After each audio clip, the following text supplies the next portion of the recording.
The full spectrum.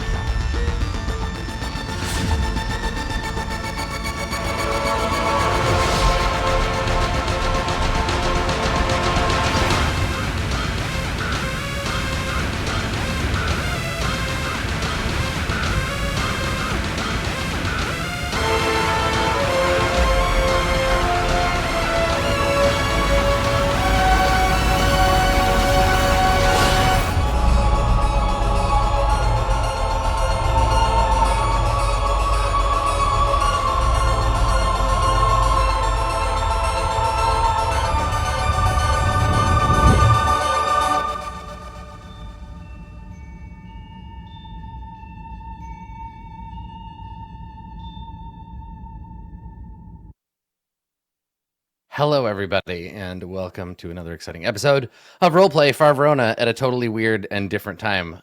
Thanks, everybody, for rescheduling. Except, hi, Max. How you doing, buddy? Well, he'll show up eventually, I'm sure. We'll give him lots of time. How is everybody? Thank you for rescheduling. My internet was so broken that the internet company was like, you know what? We're just going to take the hardware you have and just throw it into space. We're just going to yeet that shit, and we'll give you a new router. And it seems to be working okay. We were fine yesterday. Mark and JP and Elsbeth and Sam and I did character creation for the one-shot on the weekend, which, Mark, you can talk about now. Would you like to do that? Yeah, let's talk about that. So there's a one-shot tomorrow. Excited. Yeah, hopefully I'll sound a lot better for it. I'm slowly recovering. But yeah, we got the one-shot tomorrow for a show. It's going to be called, it's called Silver Embers. It's an Eberron noir detective one-shot in 5th edition D&D. Made characters for it yesterday. It should be really, really fun. Everybody's made some really fun characters. Elspeth, after the character creation, threw me something really left field in DMs, which I'm kind of excited to see. And Adam, with all of his usual trickery, it will be fun to witness. So that'll be really, really cool. I realized after, because right after character creation, as Mark was like, cool, it's like 2 a.m, I'm going to go to bed. I was like, here's 18 messages on Slack and 90% of them are bullshit. Like, here's 4 stupid pictures from the internet and here's me making a dumb joke. Like, don't go to sleep. Yeah, I was just sitting in bed, just looking and laughing. Yeah, I'm so excited. I'm so excited to get to like play a character. I'm not playing a cleric this time, which is cool. And I started doing that thing where I was like this morning when I went for my walk to get breakfast, I was like practicing my character voice. I was like, what's my character gonna talk like?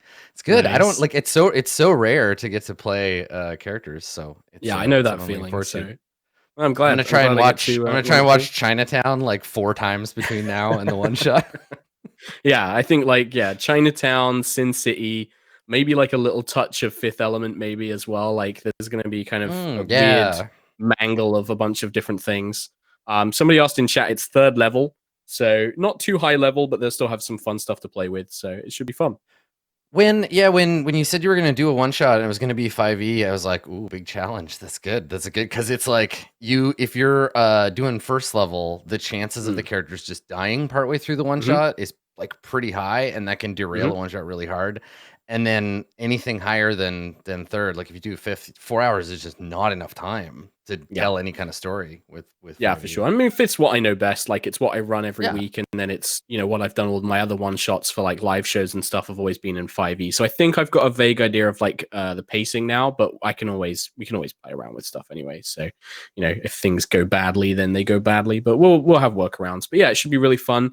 It should be a fun little one shot story. So. Yeah, I'm looking forward to it. What time is that? It's tomorrow, right? What time? Yes, times. Oh god, my brain is so fuddled. It's 4 p.m. Eastern. It's the same time as normal for Verona, so 4 p.m. Well, hold on. So hang on, because we have a time zone calculating expert in our midst.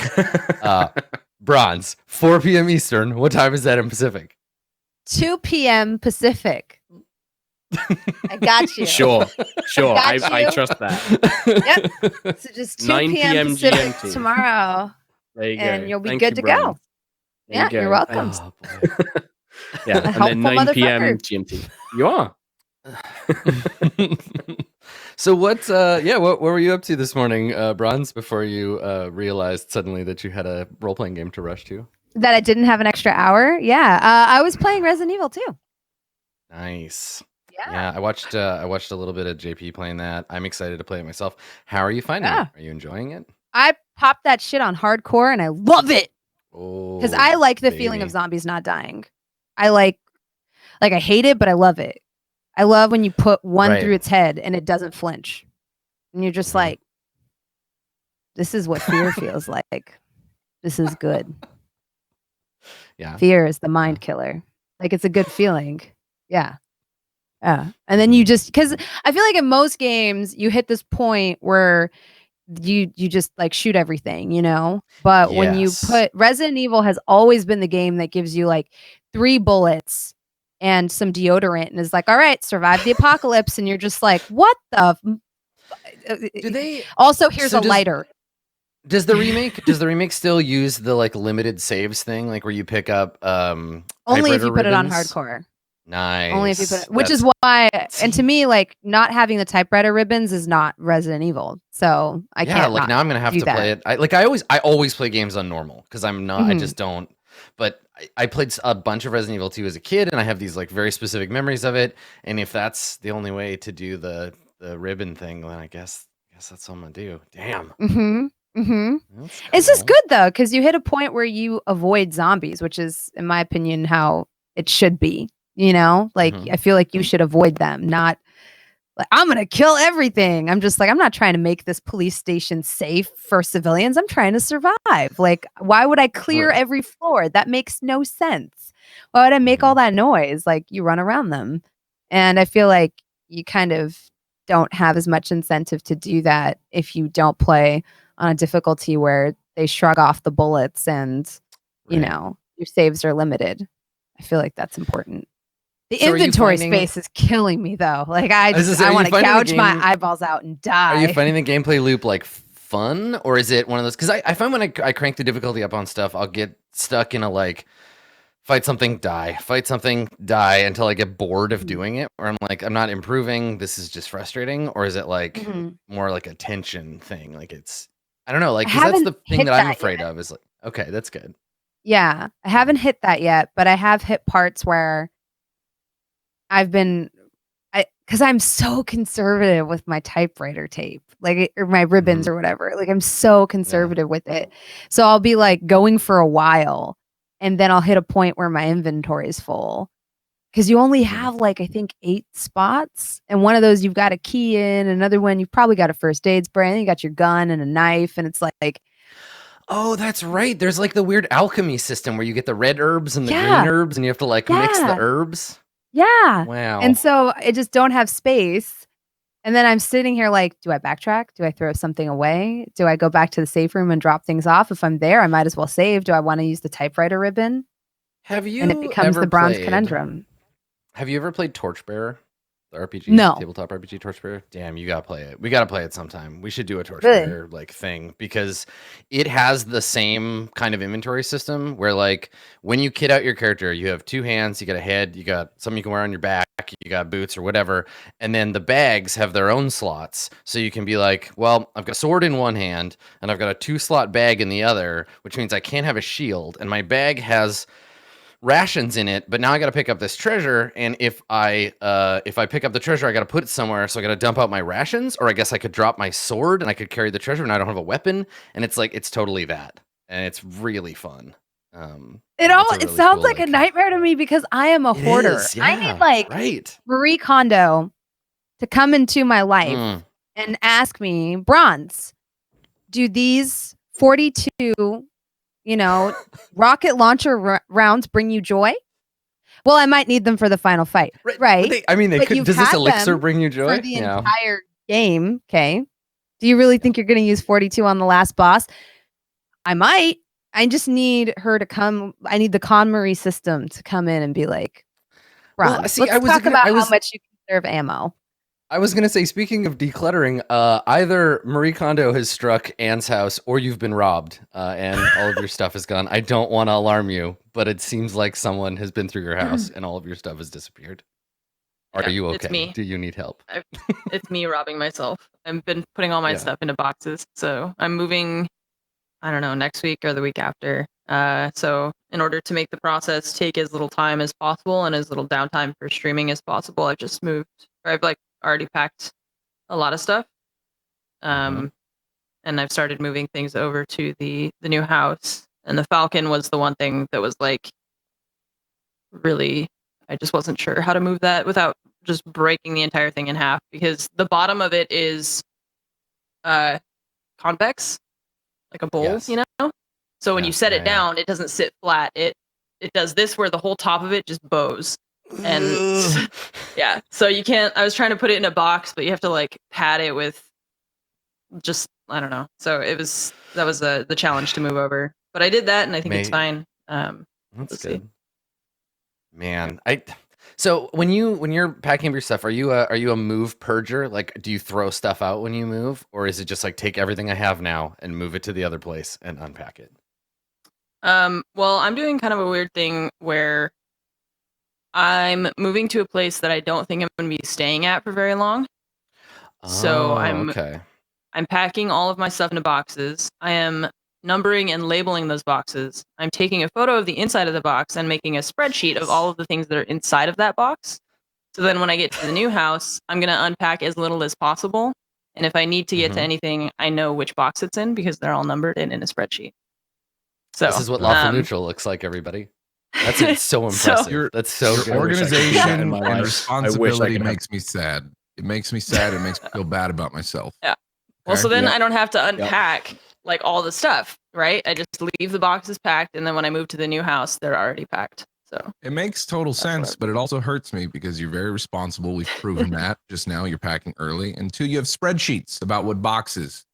All right, I'll go back to being quiet again.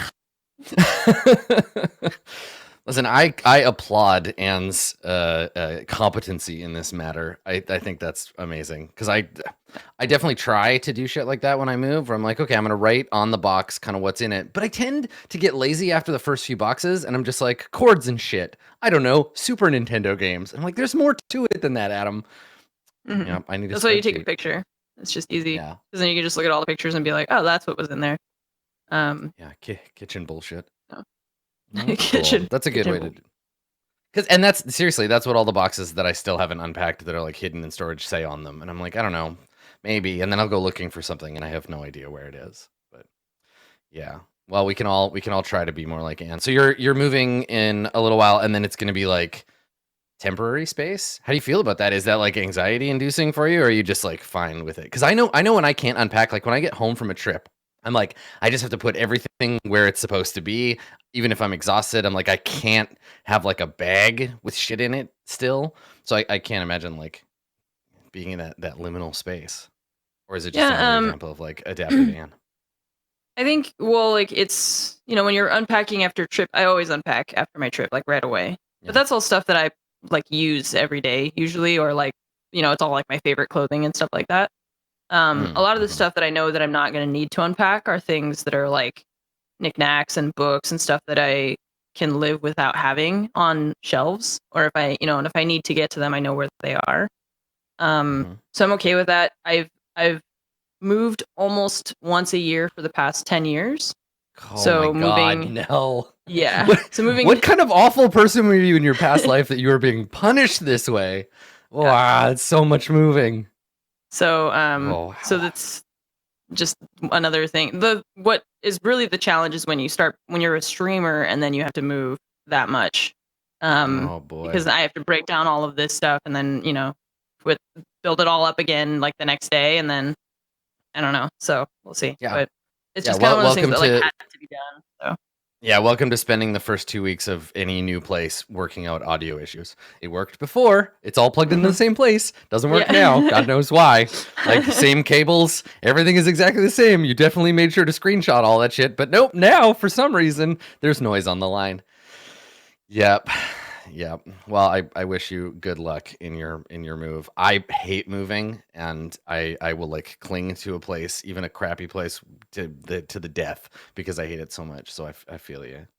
Yeah, I just saw God, good rest you. Reginald in chat. This is another one of my things.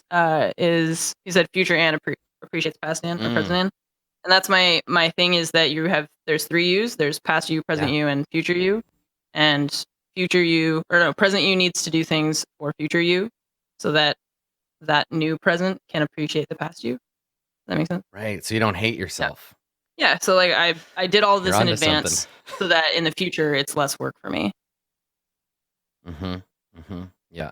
That totally makes sense. That relationship thing, because I think a lot of people are like, future me is gonna deal with this, and when you become, you're like, damn, you past me, you fucking dick. How dare you? Yeah. Yep. Yeah. I think the only time I'm ever that responsible to future me is when I've like been drinking. I'm very good about taking care of future me. If I've had like some whiskey, I'm like, all right, I'm gonna just like lay out my clothes for tomorrow. I'm gonna like just do a bunch of like stuff, and then I wake up in the morning, I'm like, why did I do all of this? Why did I clean my house? Like, and I'm like, that's fine. Drunk past Adam, you did a good job. Nice work.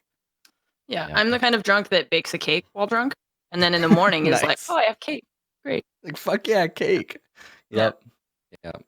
Normally, though, future Adam, fuck that guy. He can deal with it later. Because you know what? He may not even exist. We might not get there. It may not be a problem. We may not get there. He may not exist. I can't believe that he's real. So that's such an Adam Kerbal response. That's right. So Take care of yourself brand. today. Take care of yourself today, because future you might be dead. So don't even worry about them. Fuck that person. Anne's not the only one that's been redecorating. Max, look at your space. Everything's it's not Christmas anymore. Move out of the way. I want to see your picture. Move. Oh, I'll move out of the way, I guess. Oh, sure. It's so cool. What is that? What the hell? Where'd you get that decor from? Oh, King. No. There. It's good. It's good. I like it. Look at that guy jumping, fighting that dragon. Amanda got me one of those 5-piece canvas things. That's all there is on that wall, by the way. Above, you think there'd be cool other stuff? Nope, nothing else yet. No, she asked me when because it was a gift and I didn't know what it was. I knew it was some sort of decoration thing, because she's like, "Do you want the stream to be able to see it, or do you want it to just like fit more logically on the wall?" I'm like, I don't know what it is, so I can't tell you that. And she's like, okay. So it was just put it in frame for the stream. But it's super cool. I cleaned my office. I had kind of a head funk sort of day where I couldn't really do anything stream wise, and I decided to be productive, so I cleaned my entire office, cleaned my bathroom. So it's a lot more comfortable in here now. I have spreadsheets on where every single thing goes in the bathroom, so if it ever gets misplaced, I have pictures that I can reference to. I don't believe you. I don't believe you, Max. I don't believe you. Or maybe that's true, but one thing Max does not have in his house is a clock. That's one thing you refuse apparently to have. I did connect with a call as I was going to go powder myself up in the powder room. And it was connected like blue. I thought it was just taking a second to connect, but I didn't have time to do it. And then I came back and reconnect to host. So I was here. I see. So Max was here. We just all weren't. He was in a different place. You guys were late. I wasn't. Okay. All right. I'll listen. We rescheduled. All right. We're doing pretty good. This is good. It's true. This is impressive. You're all motivating me to not be a lazy piece of shit, because my office looks like a tornado hit it. But my cable management, like that's nice. My pickup. That's how I pick up, hot people. Really? So you bring them over to my house and I'm saying, and you take them into your room and you're like, check out my cable management. And when I look at my cable management and they're like, oh my God, how do you do that? I'm like, exactly. I can't even see a cable. It's like it's powered by fucking magic. Works every time. Good. I was works every time, most of the time. Do what works for you, and that's fine. Yeah. That's fine. I mean, I think a lot of broadcasters have, it's the cone of presentation, right? Like if it's within the field of view of the camera, it looks nice, and everything else is just a fucking shit show. Like if it's off screen, it's like, don't worry about the pile of decomposing stuff over here. It doesn't exist outside this little square. Yeah. I'm not that way at all. I definitely don't have like an empty monitor box sitting over there that I've been meaning to recycle for months. It's fine. It's fine. We're all fine. Everybody's fine here. How's Red Dead going? Max, you almost done? I saw you playing a little bit of it yesterday. Yeah, almost done. I still really like the game, but I kind of also want to just finish it already so I can stop feeling the burden of like, fuck, I got to beat that still before other games come out and all that. I'm obviously way later than her, but I went into it knowing that I was going to take my time with it because that's a game series that I really, really like. And they did such a good job with the game that I wanted to take my time with it and kind of soak up. I didn't have to, you know, like, well, I don't have to do anything, but, you know, I want to. I've streamed most of my playthrough, so I wanted to, you know, keep most of it on cast so that way people could go back and reference it if they wanted to, or I could for the memories. But yeah, 100%ing that game would take way longer. So I'm just doing like most of the side missions because the side missions are so good in that game too. Like they really stepped up their game as far as like the complexity and depth of the side missions compared to the first game. And also compared to every other game that's out there. Red Dead, Rockstar is still out there making custom fucking cutscenes that are meaningful and are shot well in terms of like how they have camera switches and cinematics and all that stuff. And custom animations. They're like one of the only people that still do that.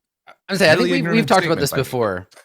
No, but I think we've talked about this before. I would be hard pressed to think of a studio that treats their games more like films than Rockstar does. Like even their fucking table tennis game felt like I was watching a movie about ping pong. Like they care very deeply about making the game look cinematic, and I definitely really appreciate that. And I think that's true of all their games. I think you're right.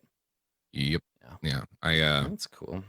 Rockstar's just, I mean, people can criticize them as much. The funniest thing that I thought was that came out of Red Dead 2 critique wise was it's too long. It's like, what?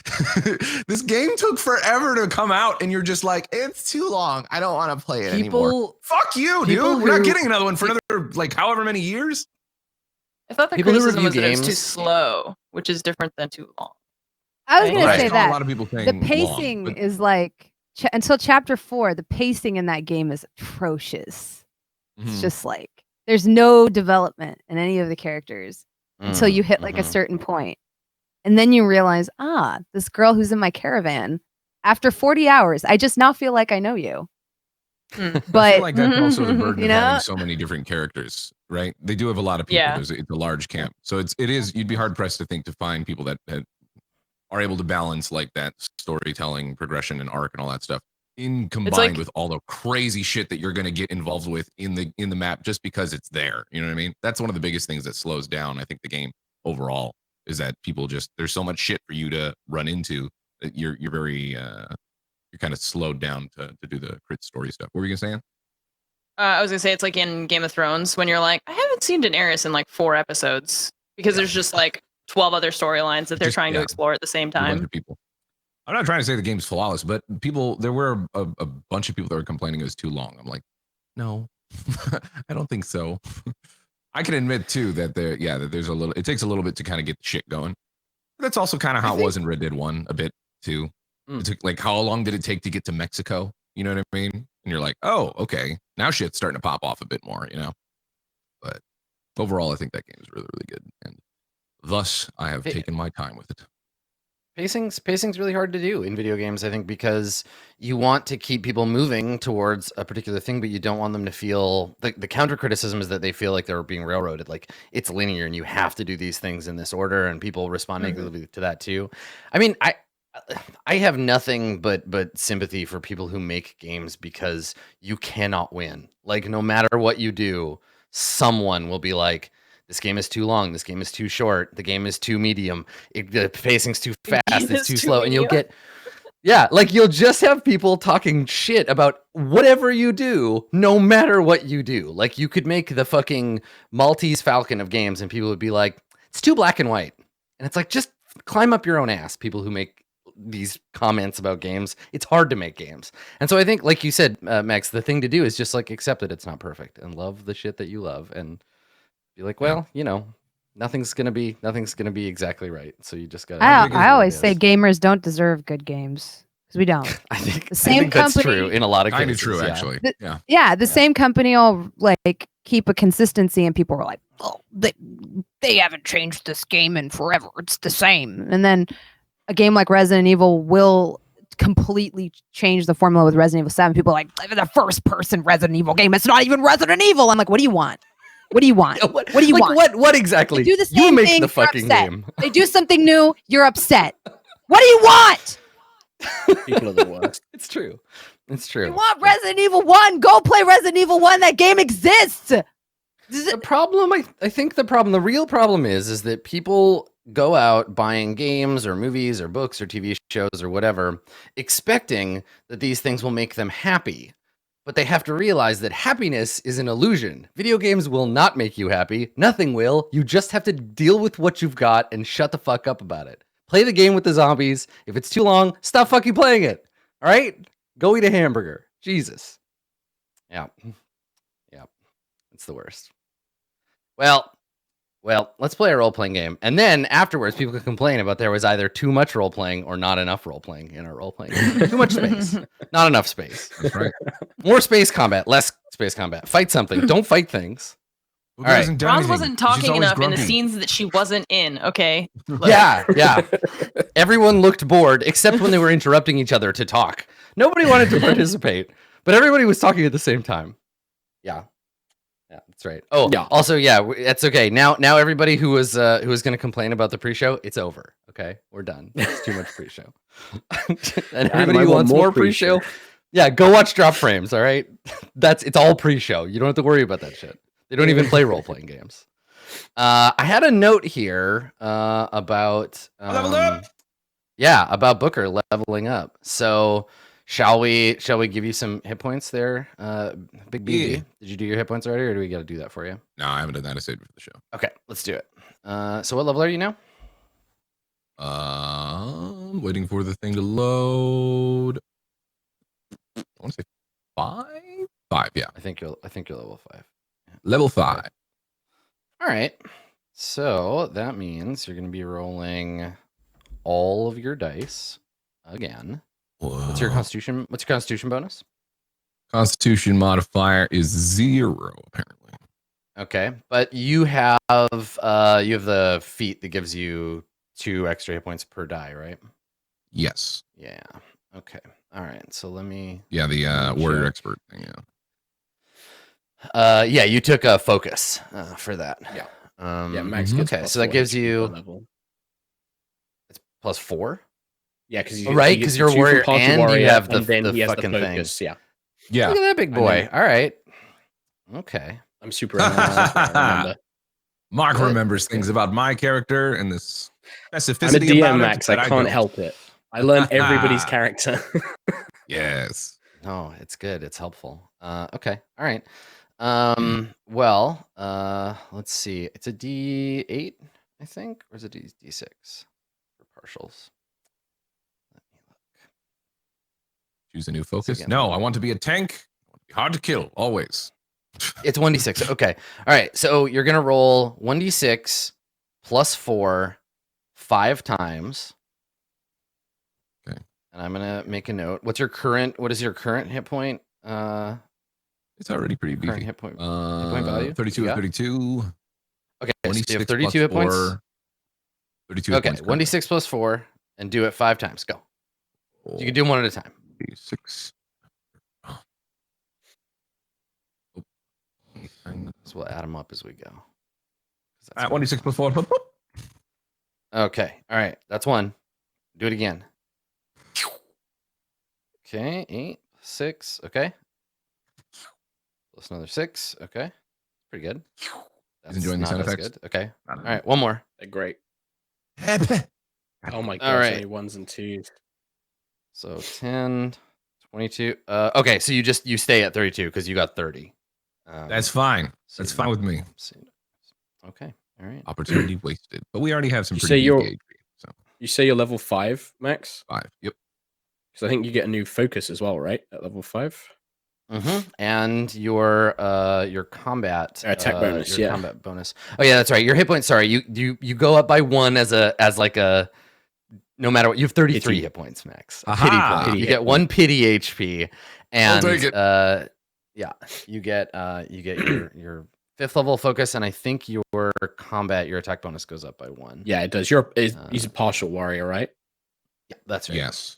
Yeah. Yes, so I'm you a get an warrior expert. additional +1. Right. So attack bonus should be 3 now. Yeah. Sick. Nice. And then a new focus too, which can be super cool. Yeah. Sorry. Let me grab my Okay. book. The DM in me comes out. Get the No, book. it's perfect. Get the book. I'm into it. So yeah, go ahead and look at the the foci. You don't have to pick it right this second. We're gonna be doing some like catching up with the characters because time is moving forward. About 6 weeks. 6 weeks are passing. You know what page number offhand where all the foci are on the book? I can look it up. I do. I don't know if you know. Yeah. Oh, I literally turned to the focus list. Nice. Nicely done. Don't forget you can level up them to level 2 as well, Max, rather than picking a new one. So anyone you have at level 1, you can increase to level 2. True, yeah. I was looking at that just now, and I realized they were all at level 1. Yeah, that's a good point. You don't have to pile on with a bunch of extra ones. You can. I'll take a look. Yeah, I think I'll probably start looking at what level 2 foci that I already have look like. Okay. All right. So, Bicky Bicky has joined the crew, and for about 6 weeks, you're on like routine kind of mission status. You're moving around kind of in the Outer Rim, doing like very basic cop type shit. There's no big events that occur.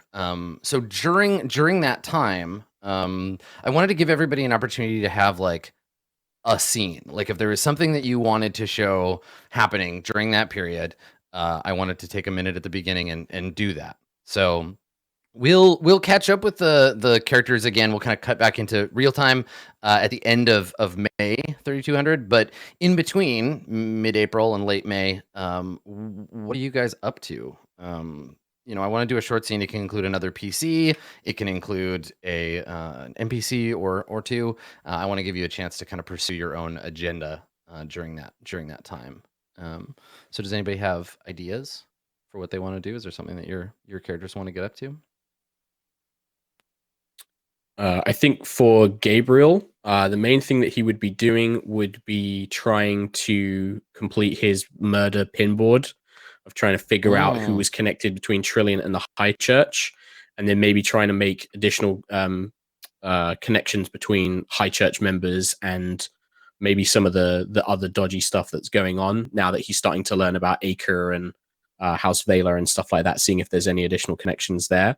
And then I think the other thing that Gabriel would probably want to do is kind of following like the fight in the hangar bay and working with Nomi, investigating like the navigator and stuff like that. Try and make himself more available. Like if Nomi needs his help with anything, like he would, make sure that offer is always on the table of like, if you need me to do anything, because he's kind of seeing her as this leader and authority figure that he can trust again. So I think that he'd be trying to kind of like put that on the table there and then working on the murder board. And feel free to like set these scenes. Like 6 weeks is a reasonable amount of time to be around. So they don't have to be set on the ship. Like you could just say like, we're on a planet, like doing something. We're in the middle of a mission. Like you guys get to kind of take over for a minute as like scene framing for these. So it doesn't have to just be like, I'm on the boat and I'm doing the thing. So yeah, where do you think, which one of those do you want to do, Gabe? Do you want to have a scene with Nomi where you're like following orders? I don't want to take or it do you on, want to set a scene? And I don't know if I don't want to kind of like jump onto Anne's game and stuff. So I'm happy to do it where he's investigating the murder board kind of thing. If you want to do a scene there, but if Anne also has an idea of a scene that she would want Gabriel to help with, then I can jump in on that if preferred as well. So whatever Anne wants to do. That's true. So Anne Mark is offering the Crusader up to additionally further your goals. So if there's something you want to do that you can involve him in, that'd be cool too. What do you think? Do you have something that Nomi wants? If there is anything, but if there's not, then that's cool. Sorry, Nomi's not awake today. It's okay. Yes, I have a thing. You want me to tell you? Just get into it now. Yeah, let's talk about it. Yeah. Okay. I am searching for secretly. Chat, don't tell anyone. Okay. If you tell anyone, I have an airlock. Okay. Secretly, searching for the Serpens who is responsible for the assassination of the Emperor. Oh, damn. Checking into that situation. My long-term goal. Nice. Okay. So you're looking for them in the sense of like finding out where they're being like physically being kept. Mm-hmm. Is that, I mean, if that's where they're, I don't know where they would be in your like. Nobody knows. Like we know, like no one knows their name. They're just known as the Serpent's assassin. It was like revealed. Everybody knows that the Emperor was killed by an agent of House Serpens. But we don't know much else. And we know that they are in the possession of the High Church, but the High Church has not said where they are. So you've been following. You're both doing the conspiracy shit. So you're like searching to find where the Serpent's assassin is being kept. Mm-hmm. Okay, Sounds cool. dope. And you would enlist Gabrielle's assistance for that? Yeah, I think so. I mean, we didn't get to do a lot of like building trust or whatever, but we can kind of fast forward through that and just, be like, Nomi she needs help for the situation, and having a teleporting crusader man is a pretty good person to help with that. I think as well, like if if you kept Gabriel in the dark a little bit, he's kind of used to that, so you don't necessarily need to give him all the information either. So there could be, still things like maybe he knows that you're looking for information about it, but not that you're actually trying to find them or something. But I think he's normally used to being kept in the dark, so not having all the facts wouldn't stop him from helping. Okay. Cool. Well, let's say then maybe the two of you at some point during that period, the two of you were deployed on a mission to like arrest a corrupt church official, and I think this serves both of your goals. So there's a church official who has been using his position to like funnel credits, funnel funds into his own personal account from the church, like defrauding the empire. And this person is like fairly well connected in some unorthodox ways. And maybe this scene is the two of you and some crux operatives, and you're in this church, former church person's like personal manor. And I'm imagining like Gaddafi's estate or like a Escobar situation where it's just like all of his fucking stolen riches and shit on some backwater planet, and he's kind of installed himself as a local like significant figure. And so you and the troops have rolled in, and so the background of this is like cleaning up. So the people are arresting everybody. This guy's already been taken away for processing, and the two of you are kind of like left alone in this sort of post arrest situation, but before all the evidence has been cleaned up, and there's a chance to kind of maybe find something out or whatever. And so we find Nomi and Gabriel in this place, and as I said, like in the background, all the other like officers are kind of doing their job and just like vehicles around and stuff. But you have a minute before high command gets their hands on the scene. Okay. So I think like the first thing I would be looking for, I'd probably be using any inside information. Gabriel kind of looks towards like anything where his inside information of church process would help him here. Like, if there's a, like a certain way that he suspects this guy would be storing his documentation, or kind of any, methods that he knows of that church officials are used to kind of securing information. Like, maybe they constantly keep stuff hidden in passages of the virtue books or something like that. So he's like looking for anything out of the ordinary, something that maybe Nomi wouldn't necessarily recognize from her own background. And are you doing this like on your own, or like Nomi? I guess you're there with the Crusader, and are the two of you like? Is this a suspicious activity? Are you doing this and you know that like you should technically be turning this evidence over, or Gabriel, are you still operating under the pretense that this is like I will follow. This isn't part of the Nomi's lead. So depending on if she wants to keep it secret, then he'll follow that order. Okay. I think it's kind of depending on what we find. Like if we find something that Nomi is like, oh, this points to what I'm looking for, then she would possibly keep that. Okay. Like, all right. So Gabriel, you're just currently like looking for information. Okay. Well, let's have you make a roll here, Gabe. I think in this case, probably like notice and intelligence. Yeah, so I was thinking. Yeah, and so you're inside this office. The windows are broken. There's probably like blood stains on the floor from the firefight that has just finished. Some of the opulence of this marble chamber has been marred by flashbang grenades and sudden violence. And so you're at the desk of the officer before the ship deploys like a crux intelligence team to come and crack the server, and so you're flipping through it. So yeah, let's have you see what you can find. Boom. Nice. I'll take that. All right. So you find a bunch of like credit transfer documentation, and it all seems to be connected to a project called The Expanse. And you see a lot like, this is the thing that clues you in, is that there's a lot of like Trilliant information here. So you're seeing some Trilliant numbers, and it looks like this guy is connected to this Expanse project. And the reason why I think that it sort of triggers, now, Nomi, how much have you told Gabriel about your sort of personal quest for the assassin? Have you mentioned it to him at all, or is it just kind of like I think at this point, like, we can skip past the conversation of me like telling him about it. Yeah. And then Nomi has personal motivations that she hasn't revealed yet, but she's just told him kind of the surface level, like I want to try and figure out what happened to this person. Yeah. And I need your help to find him. Absolutely. Them. Okay. So there is a note, and I guess this is what, with an 11, this is what kind of grabs your attention. Like, a lot of this is useful, and you're going to be able to file this away in your own conspiracy database. But what you find interesting for Nomi is there's a note in here about a prisoner transfer to the Expanse. Apparently there's some kind of like holding facility being built in the Expanse, whatever the fuck that is. You don't know if it's like a military facility or like a space station or something. They just keep referring to this like the Expanse. And apparently part of it that's being built off the books is a personnel storage facility.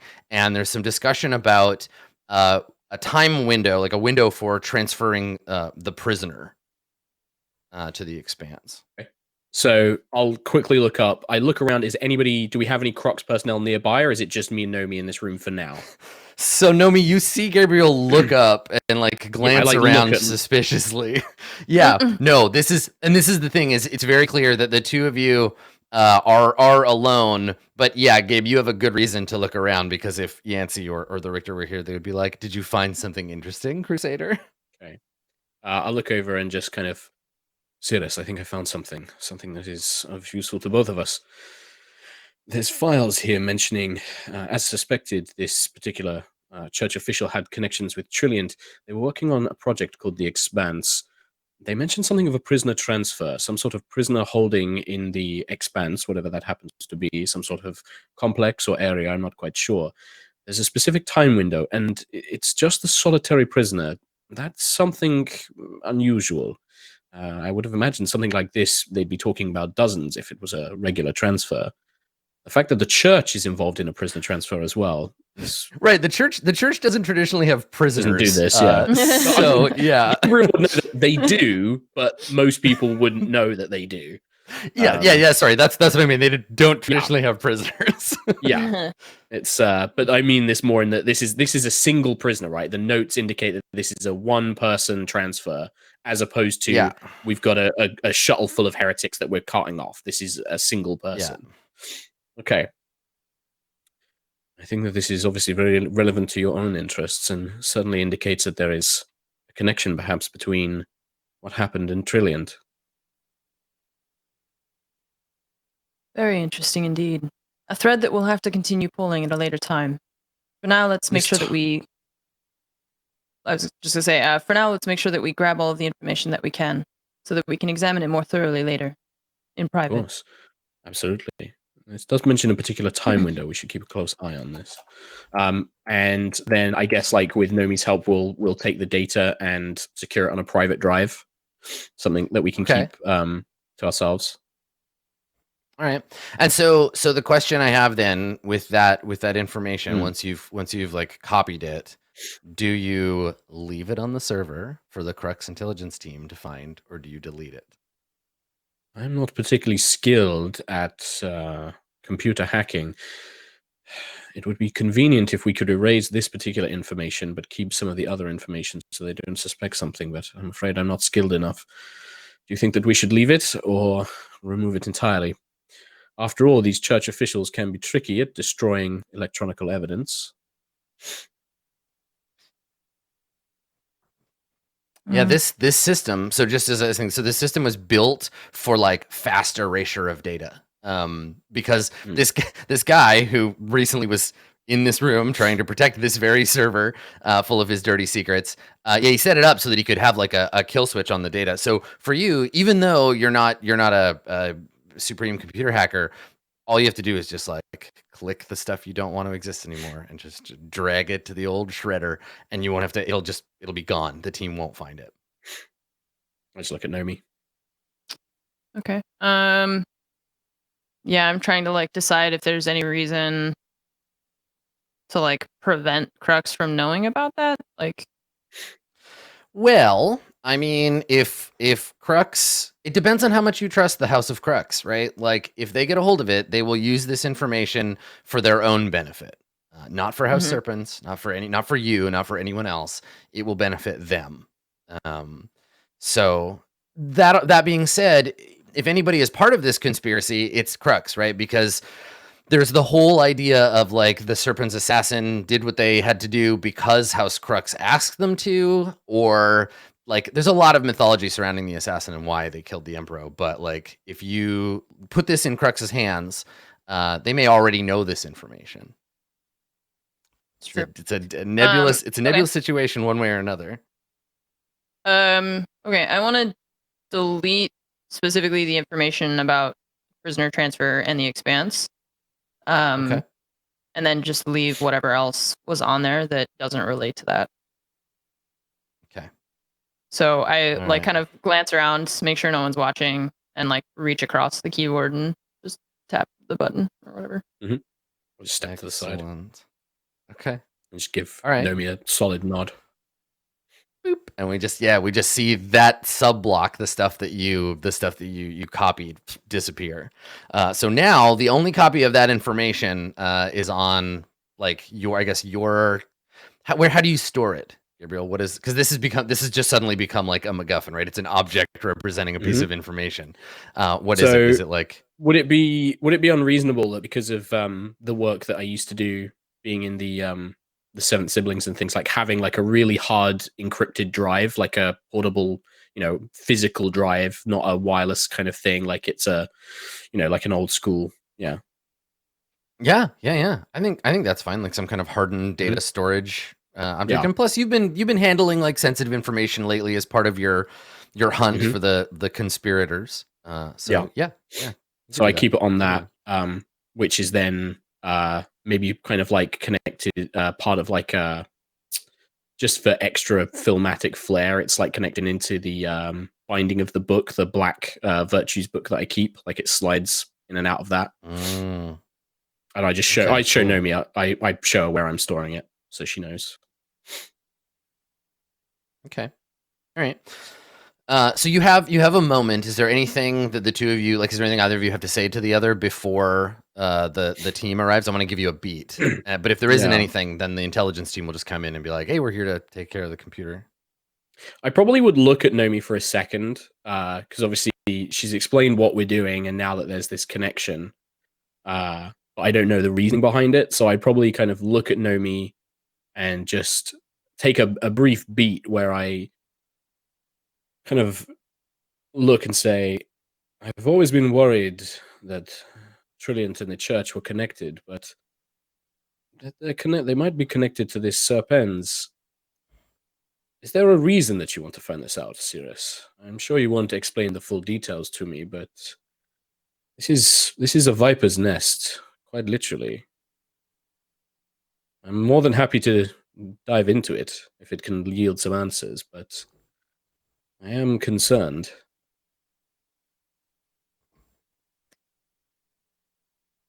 What matters for now is that you trust me. I need to find this person, and my reasons are my own for now. I assure you that the full story will be yours in time. You have become one of the few people I can trust, Cirrus. You have that, if nothing else. And I just nod and just slip the book into my jacket. I love it. That's the perfect answer to give Gabriel too, because he's looking for someone to just be like, shut up, Gabe, do what you're told. Right? Like, trust me, because it's great. So okay, good. So you tuck the information away, and just as sort of you're finishing the conversation, the House Crux tech team comes in, and they salute you, Nomi, and they settle in to hack this guy's system and dig up all the information on him. For your edification, Mark, I'm gonna make a note to come up with some NPCs to add to your little diagram. And actually, I would love to make that diagram like a real thing that you and I can look at. So maybe I'll make cool. one. Maybe I'll share like a draw.io thing, and we can fill in some paranoia circles together. Yeah, I love that. I will make a note to do that. Okay. I also put the USB drive in my equipment as well. Yeah. I owe Mark a paranoid document. Okay, because I want to put names and stuff on it, and we can kind of with little pictures together. Strings. Yeah. Cool. Okay. All right. So that's cool. That one's your scene, Gabriel. Bicky or Booker. Do either of you have a scene that you want to do on the ship, or elsewhere? Something you want to explore? It can be with another PC, with an NPC, Booker with both. Consoling Nicola, crying about the party. Fine. I mean, if you want to use your scene to interact with Nicola, I'm sure that the audience would love that shit. I mean, yeah, Booker can go see what she's up to, and I guess because the last communication that he had with her was like, yeah, it's delayed for now. And now I'm pretty sure how long? Okay, so how long ago? How long ago was that? Right, like how long between the party not happening and then you having this conversation with Nicola? Well, she wandered into. Was it Nicola that wandered into the hangar? Yes, wasn't it? It was her, Nick, right? Yes, she came into the hangar. She got screamed at by some gun-wielding maniac, and she ran out, but didn't get very far because she ran into the navigator, who was like trying to sneak off the ship. Yeah. Let's say it's not going to be that long. Let's say it's a couple hours after. Okay. That whole So and he's going to check on her. He's going to check on her because she was clearly rattled, and All right, where is she? Help me frame the scene. Where is Nicola when you find her? I would imagine probably. She frequents her quarters, the observation deck, the most of the time empty chapel. To be honest, like she hangs out there a lot. She like takes her cat for walks sometimes, so she just like could be like anywhere in the hall. Sure, it could be.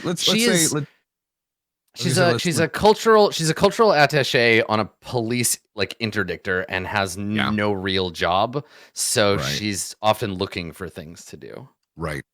Let's put her in the chapel. It makes sense she'd go to the chapel just to have some quiet or whatever. And I don't know how religious she is, but maybe that rattled her, maybe it didn't. So Booker like pings just to see where she's at because it was in the back of his mind, like when the dust settles to make sure she's okay. Yeah. So the ship's surveillance system tells you that Lyra Lynn Nicola is in the chapel.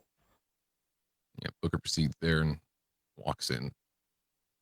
She's just there by herself again. I'm assuming nobody's there. Yeah, she's sitting in one of the pews up at the front, before the altar to the Emperor and to the Empire. And she's praying. She's got her head down and her hands up, and she's like muttering to herself.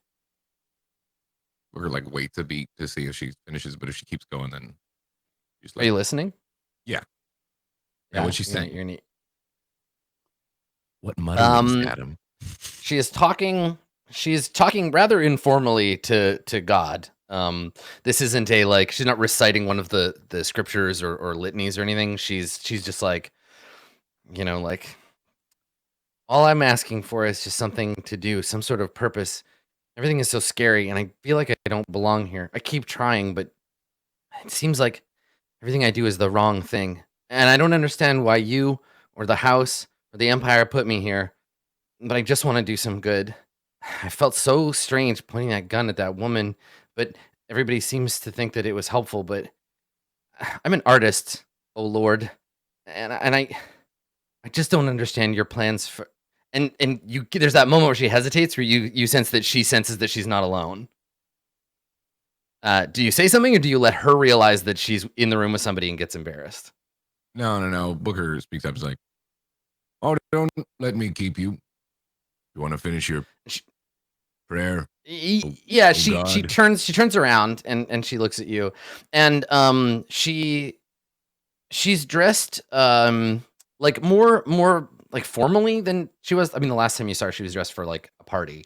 So now she's wearing like her uniform, her like ship's uniform, which, like with everyone else, fuses her house with the Crux aesthetic. So it's kind of this like goth military chic thing going on, with like a high like lace collar and like a an ivory like pendant at her throat, and like a purple sash.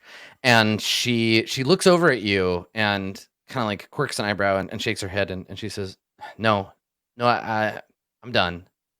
She stands up and she says, "You know, it's it's funny because I know he's not really dead, but it feels like the chaplain. This place feels haunted, which you'd think would make me like it more, but." Right, because of the whole goth thing you got going. Makes sense. She chuckles and she says, "I mean, we're no stranger to death in my house, but I mean, when people go, they're supposed to go. This whole identity death thing, I don't know, makes me uncomfortable, I guess."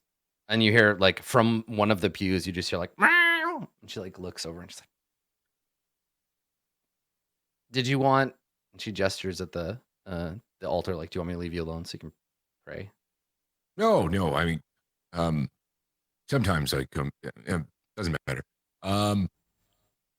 No, I wanted to check in on you, see how you were. I know that's not exactly what you anticipated to run into when you came through the hall there. Good job, by the way. I heard. I know you don't think you did a good job, but honestly, if you weren't there, she might have been able to realize what was happening and try to hide even more, make it more difficult. I doubt you would have posed much of a threat, just as the nature of what you. But anyways, I know that wasn't easy for you, probably, unless you're secretly a badass inside who's wielding guns on her off time. But I don't think that's the case. You okay? Are you okay?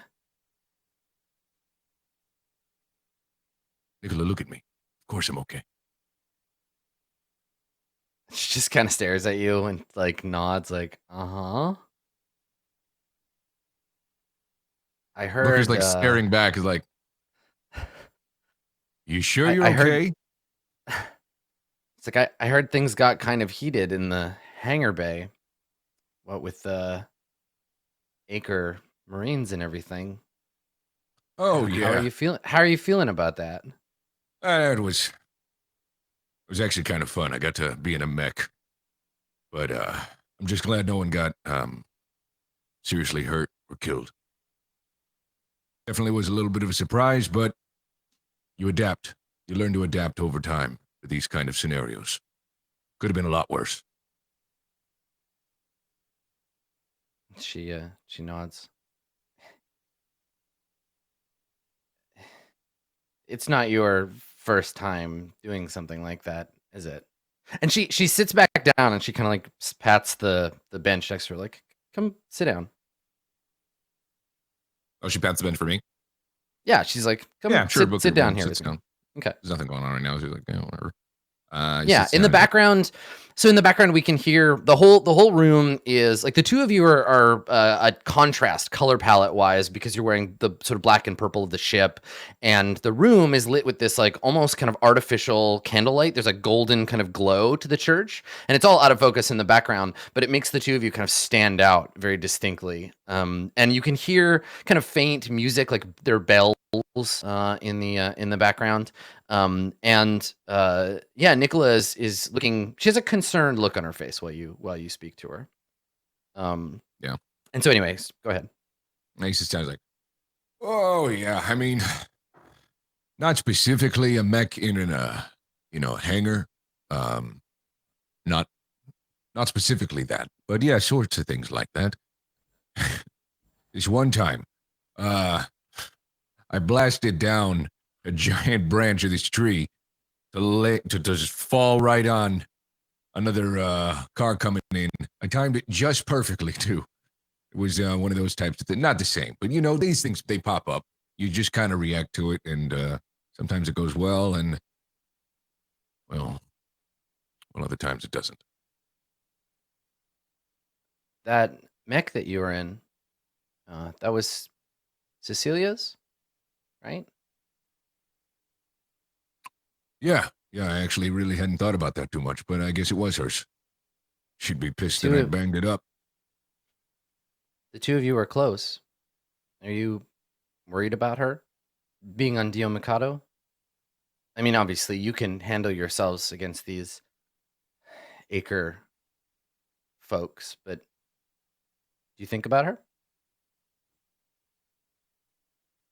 Listen, Nicola, I know you don't have to be a shrink to me. It's okay. I'm just worried about you. That's all. It's easy to get lonely on a ship like this. Booger's gonna just see whatever insight, or if we can, whatever this, the closest insight is to see. How do I figure out what she's feeling? God, I wish that in real life there was just like a mechanism for that, where you could just look at the GM and be like, "What the fuck are they talking about?" I don't. Can I roll? Yeah. He just wants to know if she's, being genuine here, or if there's some. Yeah. Make a notice roll with wisdom. Okay. The old, you check on someone and they check on you instead. Great. Horrible. Yeah, I mean, you don't know, so you just kind of have to go with whatever you assume. Yeah. She doesn't seem to be obfuscating her own intentions, but you can't figure out what she's about. Yeah. What was the last thing she said? I don't know. She's just asking you. You said you don't have to be a shrink to me, and she was just kind of nodding and listening. Right. Booger starts laughing. He's like, you find yourself with not much to do on this ship. You could be a pretty good priest or whatever they're called. Chaplain, right? Chaplain. You could do that. Yeah, she looks over at the symbol of the high church, and she looks back at you and she says, I have a complicated relationship with God. I don't think that the church would be very welcoming of me in their ranks, but I do miss us having a chaplain. It was nice having someone to talk to. Yeah. Well, that's part of the reason why I came down here to check on you. I know, and I don't mean any offense by this, but I don't know how many other people you know on this ship. That's the funny thing, isn't it, Booker? I think I know every single person on this ship pretty well, too. I just don't think any of them know me very well. Like you said, when you don't have much to do, it's real easy to observe. That's all I do. Watch people coming and going. Caught up in their own lives. It's easy to feel invisible. I get that. Usually when I'm feeling invisible, it's because I mean to be. And I'm worried about getting shot. But, yeah, there's that kind of invisibility, too. Are you, sorry about the party. That didn't happen, did it? She shakes her head and she says, no, it looks like we're not as good at that as Valencia is. I don't know. Well, I mainly wanted to come down here and make sure you're okay. You feeling... You seem like you're all right. But yeah, I mean, honestly, you might want to consider spending some time here. Even if not as an official chaplain, I'm sure some people wander through here in the late hours. You never know. Might be something to do. You can see her rolling that idea over in her head, thinking of reasons not to do it and talking herself out of it. You hit a note and then she was like, nah, here's 100 reasons why that's a stupid idea. I'm not do you want to try to convince her? I think he sees her that hesitance. He's like, he burps. No. Nice. Good. No. Touching. I mean, this is just a room. The idea of people coming in here is not so much, in my understanding anyways, not so much religious. Sometimes people just want to talk, you know? You don't need to get God mixed into it in order to make somebody feel comfortable.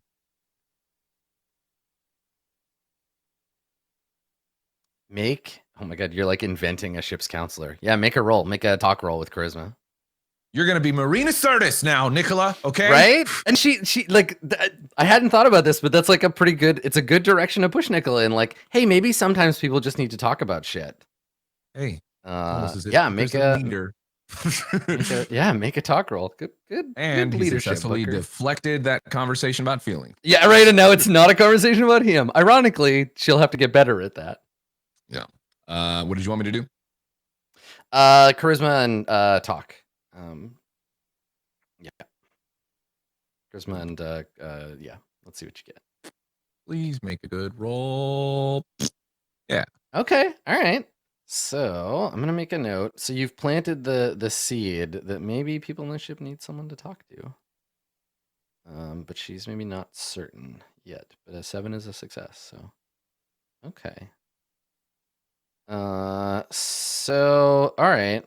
So you can see her like she's taking she doesn't say anything, but she thinks about the idea. And she's not really like she's kind of like she's there with you, but you can see that her mind is running now. Yeah. What do you do? I think you can see that she's kind of like, thinking about it and not completely resistant to it. Like he just kind of like puts a hand on her shoulder, like kind of slightly firmly, like soldier like, but like just think about it. You don't have to do anything you don't want to. Anyways, if you're fine, I'm gonna get going. Got some prep to do before whatever comes up next. She so when you like stand up and she says to you, what do you do between missions, Booker? I mean, it's all well and good to go out there and do as you're told for the Empire, but do you leave room for you? Especially now that Cecilia's gone, I don't know. I just only ever see you in the mess drinking, or I guess when there's trouble. Yeah, that is the question, isn't it? Booker just like gives her like a nod and then walks away. Okay. All right. Yeah, she doesn't say anything. She's like, lets you go. Cool. That was good. I like that. There's so much fucking character development. All right, Bicky, what do you wanna get up to? Do you have an idea for a scene? I've been racking my brain. Character. Yeah, get to know another character better. Have a scene with like the captain. What do you think? Because your job right now is like you have a contract through Deathless to like basically bodyguard the captain. Because she's like, yo, shit is getting for reals these days, and I am an important noble with money, so I just need you to hang out and like advise me on how to not get my ass killed. Also like, run the ship. But you have time to like do your own shit. You're not like on 100% of the time. So what do you think? I would probably be sitting someplace nearby to her idly. What does Bicky do in her idle time? Oh yeah. So you notice that one of her gloves she's like taken off and kind of put on the table next to her, and she has like this like large hollow needle that she's like dipping in ink, and like she's like giving herself like she's working on the tattoo she has on her hand. Yeah, because Bicky does all her own tattoos. She's got like prison tats. But self-inflicted prison tattoos. Yeah, that's awesome. And they come from the neck down. So now at this point, she's like working on the portion from like here to like her fingertips. Where are you just like doing this out in like the open in the mess hall or something? Oh yeah, fuck yeah. I don't give a shit. Becky Tip don't give no shits. It's not loud. It's a quiet. It's a needle. I don't give a shit. Yeah, no, that's fine. I mean, it's cool. It's just like pretty fucking hardcore. Like you're just hanging out, just fucking tattooing yourself. Everybody's just around drinking. Okay. Fuck those people. I don't care. Okay. Do you have a particular character that you would like to interact with in the scene, or do you want me to just have somebody come? Because I have a thought, but if I want to see if there's somebody you want to like. I want to see what your thought is. Because knowing you, it's going to be something chaotic. Because your NPCs are just so. Okay, so you're in the mess. You've got your like little like needle and ink kit. I assume like you're drinking, or does Vicky not drink? Bicky drinks a very special blend of vodka. Bicky's interests lie mostly in things that are intravenous. Okay. But I could totally see her having a cup of tea. You can't exactly do like space heroin and tattoo yourself out in the open all at once. So yeah, okay. Yeah. And also like I'm on the clock, so I need my wits about me. Yeah. I mean, that's the complicated thing. You're sort of always on the clock, but also you're kind of not, but because you never know when danger might strike. Right. And when it does, heroin is so useful. Right. Yeah, you really want to be fucked up on junk when it's time to like pull out the guns and run and save the captain. Yeah. Fuck yeah. Woof. Get that crackhead strength. Fuck yeah. Mm-hmm. I smoke a rock before every mission. See, yeah, that's different. I'm pretty sure heroin just makes you fall down and like you're not going to be useful to anybody. Yeah. Space PCP though, that's a whole other thing. You can rip spaceships in half with that shit. Okay, all right. So you're in the hall, and you see a group of, and this is pretty normal. You see a group of like crux goons. You see a group of the officers come in from some kind of like mission or something. And they're off duty now. There's about a half dozen of them. They come in and they go over to the bar and they order drinks. And one of them notices you like by yourself and then does the like nudge their friend to turn and like look at you. And they're not all staring at once, but you definitely get that vibe that like they've seen you and now they're talking about you. And one of them, a woman with red hair, it's fucking Arnahan. She like seems to be the only one that's not like gossiping or like whatever about you. And she just shakes her head and then she says something and one of them gestures to you and she gives them a look like, yeah, you fucking dare me? Fine. And she turns and starts walking towards you. I don't fucking know. That's fucking Arnahan. I can feel it in my bones. You want to know why? Want to know why I'm reacting like this? Why is that? My last character's first interaction was with Arnahan. Yeah, that's the rule now. You have to interact with Arnahan if you want to be on the ship. So now my new character's first interaction is with Arnahan. I'll never be free of her. That's Arnahan's most favorite hobby is to haze the new person. Sound like I said tase, but you never know. This is gonna go so differently. Arnahan really picked the wrong person to do that to this time. Yeah, because this isn't Kieran. Well, let's see what happens. Sure. She's the tutorial NPC. She walks over, she's like, Mickey, before you can be on the ship, I need you to do a few things. All right, look up, now look down, press the B button, press C to crouch. All right, you're ready for your first mission. Good for you. God but damn you want me to go back over it? Just so you know, you can change it at any time. Horrible accent here. Yeah, right. Try to climb over the table. No, all right, now go under it. All right, so so she's walking over. Halfway there, she drinks the whiskey that she has and she just sets it on somebody else's table. And they're like, hey, and she just walks by. And she's walking towards you. When you look up, make a notice and wisdom roll just to kind of get a vibe on her. And we'll see what you can tell. Nice. All right. So, I mean, if you want to ask me anything about like her intentions or whatever, you can. What would Bicky be like looking for? What's your response to this woman like obviously walking towards you? Yeah, like my Bicky would be looking for what her intent is. Is she coming over here to like sucker punch me, make an ass out of me? Does she just want to ask me a few questions? Do I need to stab her in the eye with this needle that's in my hand because she's going to try to test me? Are we getting into a two-woman pissing contest? Do I need to sit up straighter? Have you ever been in prison before? I refuse to answer that question.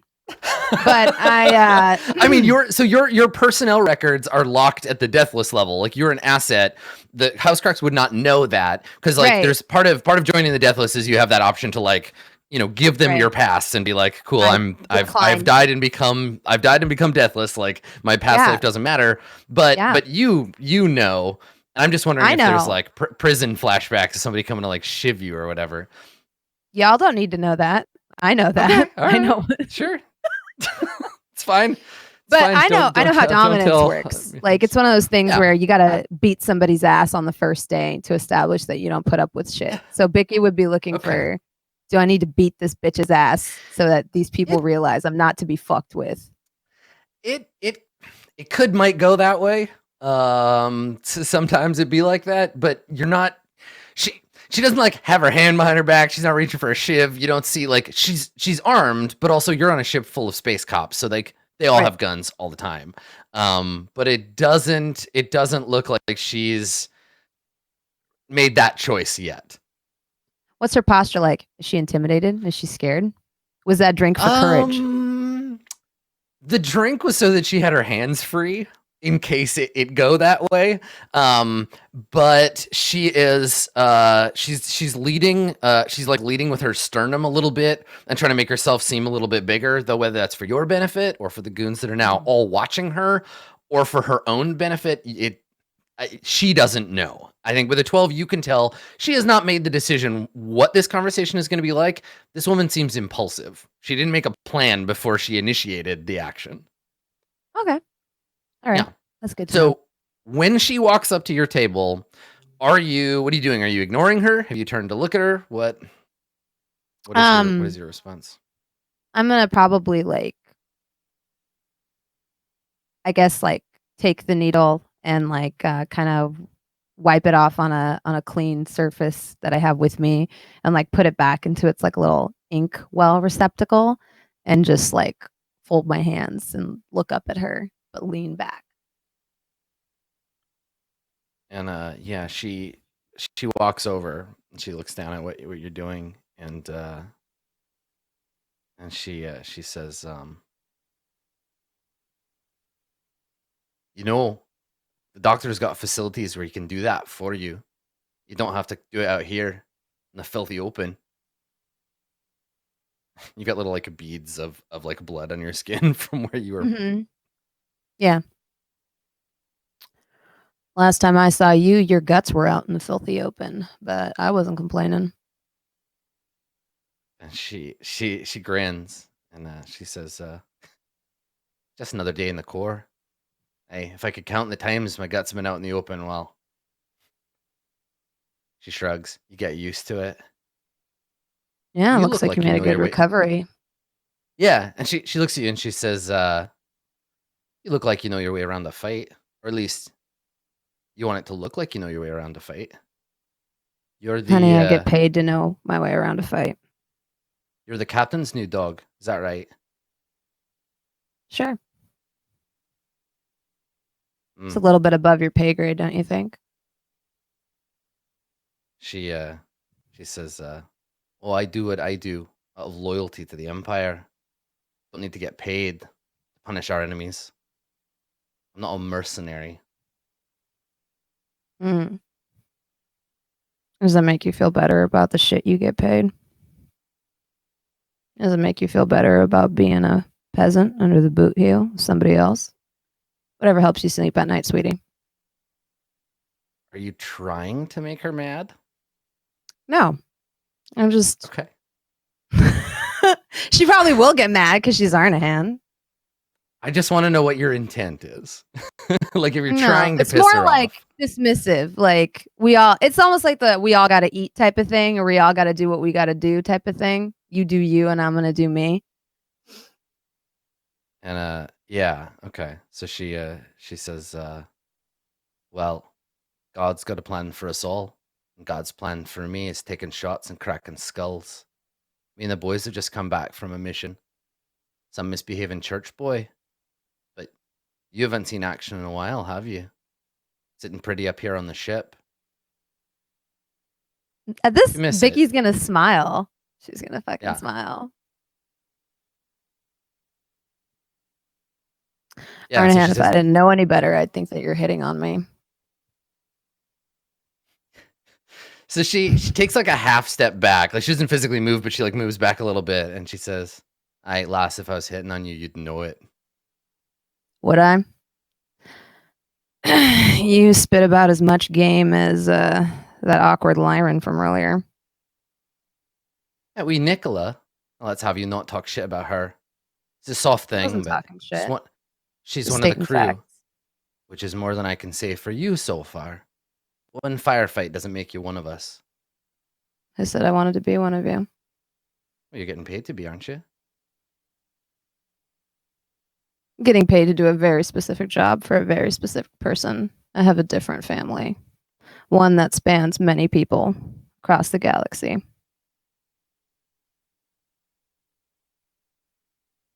She yeah, I think she's listening. And she shakes her head and she says, hey, it's not a family if you have to pay for it.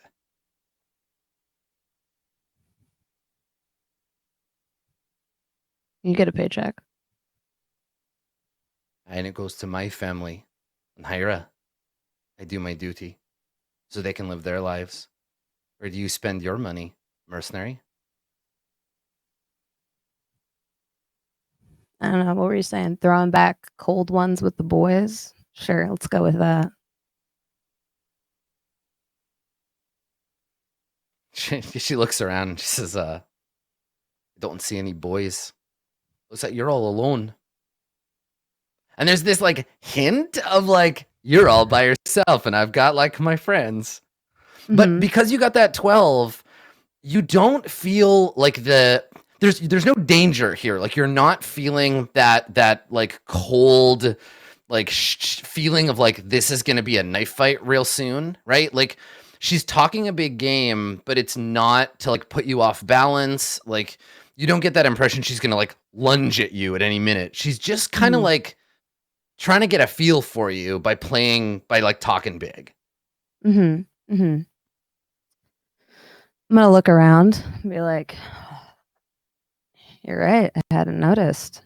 All of us can be a little less popular like you, can we? She scoffs.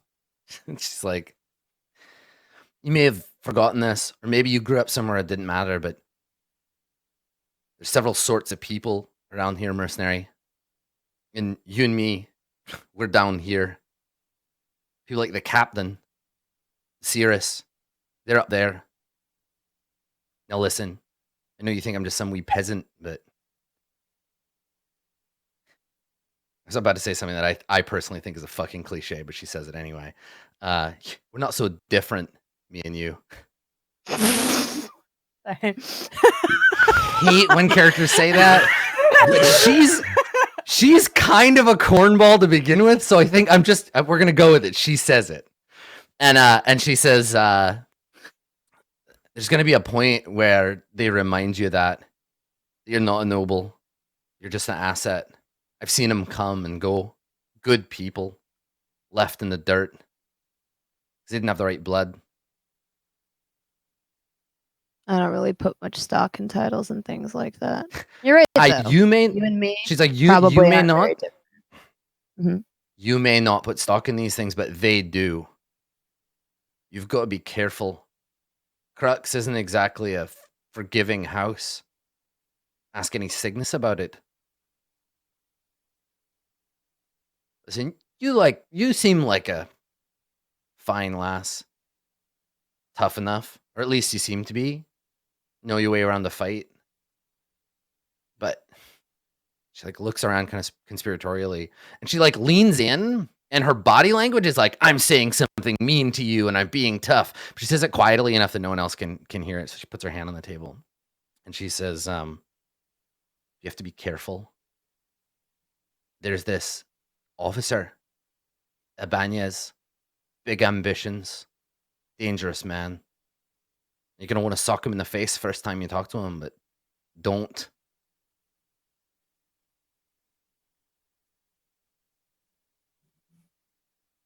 And then she like leans back and kind of like brushes herself off, like, "Yeah, I just told you," but like obviously she didn't.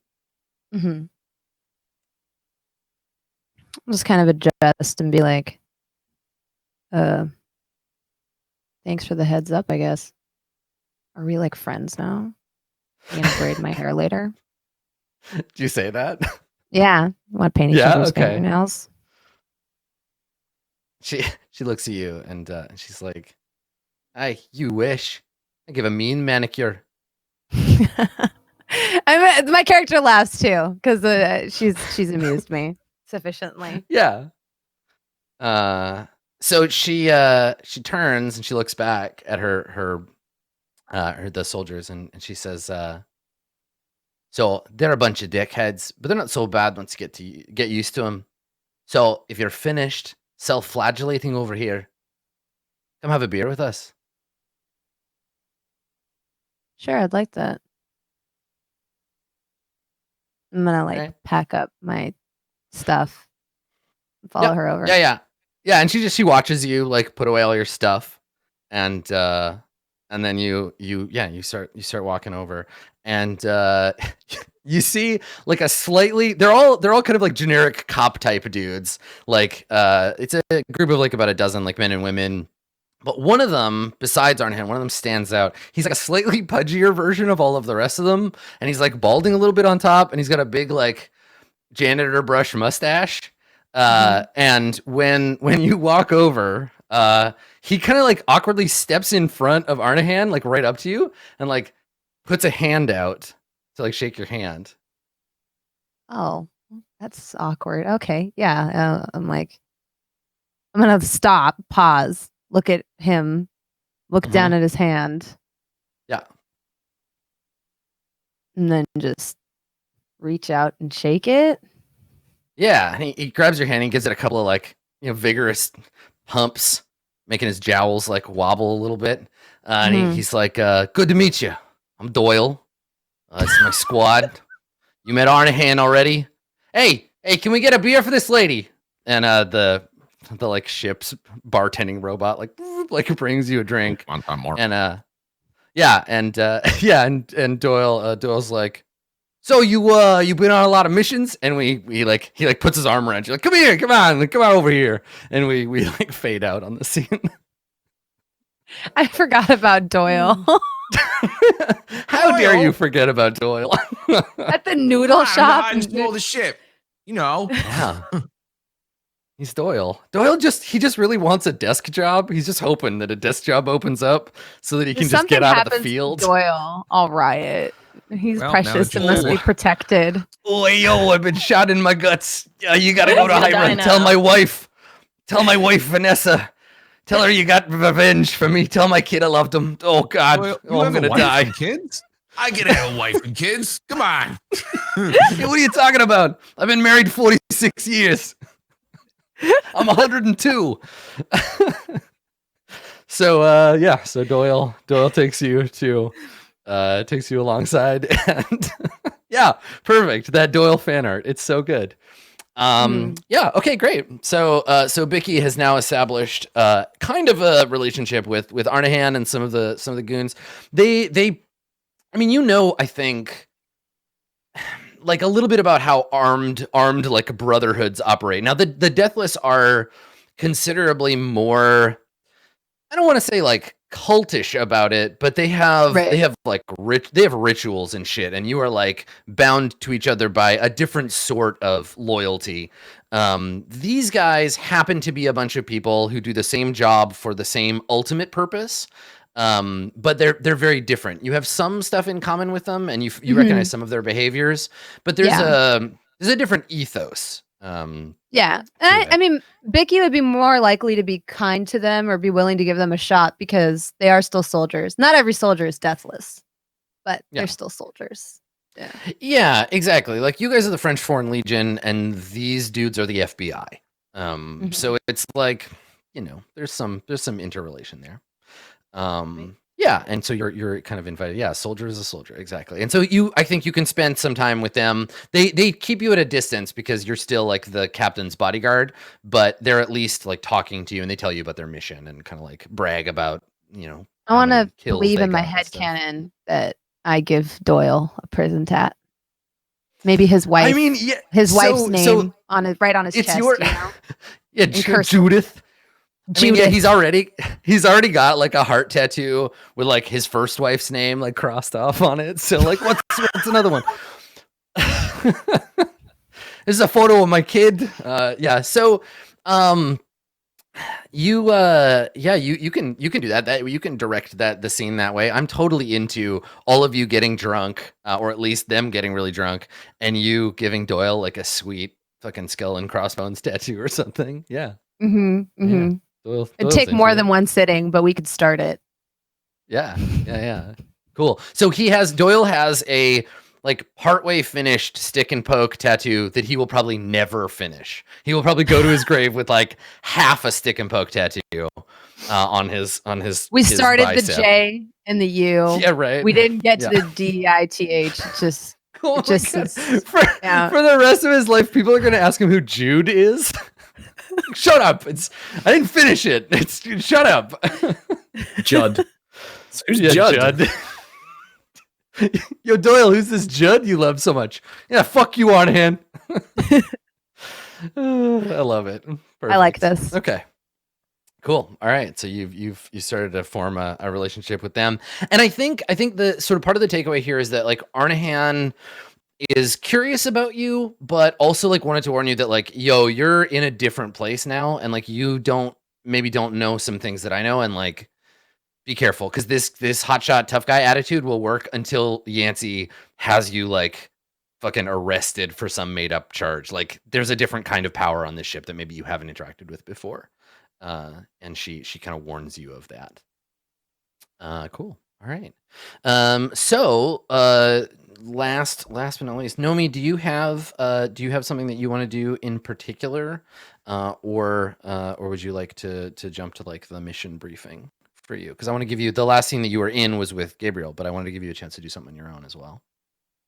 No, I think I'm happy with that. Yeah. Okay. As well. Mm-hmm. All right. Cool. So, Nomi, we find you and Booker and Gabriel in Officer Ibanez's office. Right. Ibanez has called you in for a briefing. You're currently in like drive space, headed somewhere. You don't always get told where you're going, but you are in transit someplace. And Yancey, when you come in, he is on the comms with somebody, and he like, he's waved you in even though he's in the middle of a conversation. You catch the end of it, and he's saying like, how fucking hard is it to install a tractor beam? The ship has the power. I just want a fucking tractor beam. And he hangs up, and he looks up at you, and he's like, I'm sorry. I have a mission for you. I've been running myself ragged the last few days, but we finally got some information from High Command, and I wanted to pass it along to you so you'd have some time to prepare. It's going to be a bit different than what you're used to. When was the last time the three of you were on Imperial Prime? I just kind of look at the others. I don't actually know how long it's been. I mean, you can decide, or you can say I don't know. I can't remember the last time. Is it? I can't is it speak possible? for. Go on. You can ask your question first. I was just gonna say, is it possible that we just never would have been on Imperial Prime, depending on backgrounds and stuff? Yeah, so let's talk about Imperial Prime. So Imperial Prime is a tech level 5. It's a system and a planet. The system is home to both the planet, the eponymous planet, and to the Fornax homeworld of Maya. It's where most of the spaceships in the sector come from, unless they were made in some backwater shithole. It is also the first system hundreds and hundreds of years ago that humanity colonized in Acheron Row. It is the center point from which all the other systems connect. It is the home of the currently empty Imperial throne. It is the site of many significant battles in the Crux Cygnus war against the synths. It is the cradle of life in this universe, and it is somewhere between like the state capital and the Holy Land, right? So you may have come here on pilgrimage. It is a sacred world. It's also like a massive police state. Everyone's behavior on Imperial Prime is very, very strictly controlled. You are required to dress certain ways while you're on Prime, to follow particular social conventions on Prime according to the Imperial calendar. And it is, for some, a very stressful place to be because of that. But for others, it's where they work and live. Every house, major or minor, has like an embassy and a district, and like some places own entire sub-cities. The entire planet is covered in city. It's like there's a name for that, and I can't remember what it is, but the whole planet is a city. The infrastructure there was built to support, and did support at one point, trillions of people, but the populace has dwindled of late. Ecumenopolis, that's the word. Thank you. Yeah, so if you've been there, it certainly would have been, unless you work there, it would have been sort of a momentous occasion, right? It would have been like a significant thing because of all those potential reasons. But for a while, it was a dangerous place because this is where House Cygnus had their sort of secondary home after they left Gats. This is where the Cygnus Emperor was. And lots of bad things have happened here. So yeah, there you go. That's Imperial Prime. Cool. So I would just look back at the others, and then I would tell Yancey, I cannot speak for the others, but my family traveled to Imperial Prime. However, I was very young at the time, and I do not have a good memory of the place.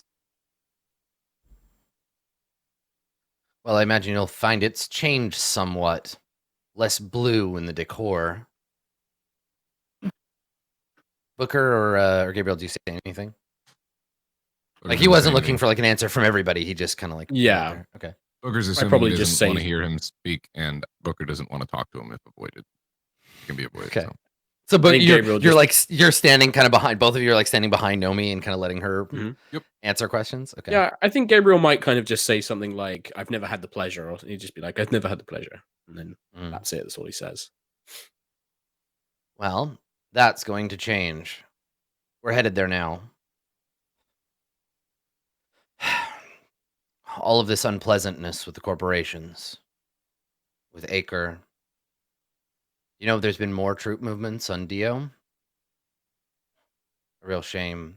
And now there's suspicion going around that House Vela might be more deeply involved in their treason than we first thought. As a result, the Imperial Court has decided to appoint a comptroller in charge of corporate oversight. House Crux, as you imagine, has an interest in who's appointed to this position. There's a list of candidates. I need you to investigate them for us. Help the House of Crux make a decision.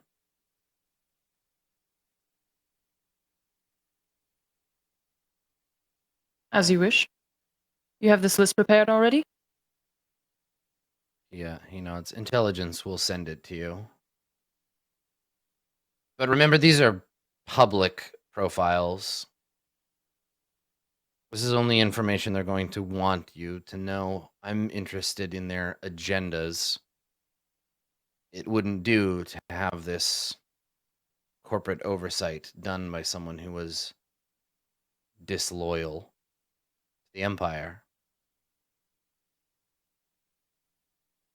Is this purely an information gathering mission, or are we to apprehend these suspects as well?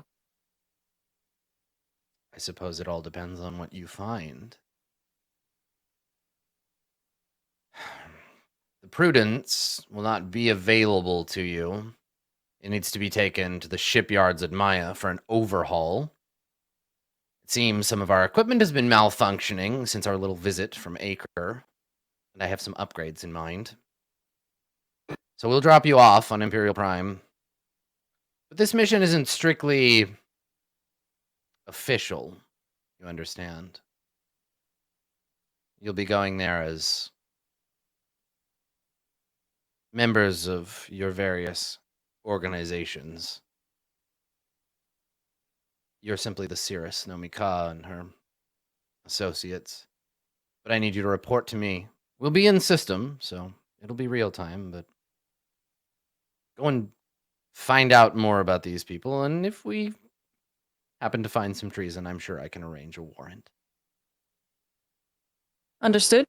Will it only be the three of us, or will we have a backup squad as well in case there's any trouble? Well, there shouldn't be any trouble. This is Imperial Prime.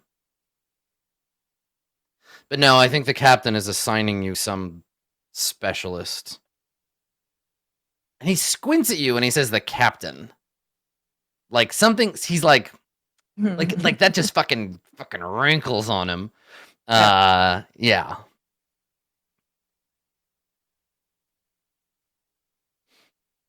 Yeah, so he says the captain is assigning you some kind of specialist. Understood. I look at the others and then I say, does anyone have any questions?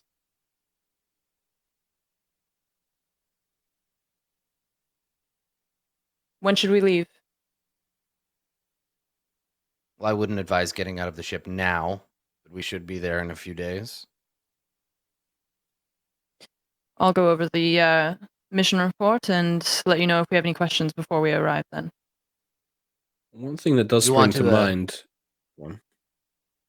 Yeah, one thing that does he starts to say, and then you... Yeah.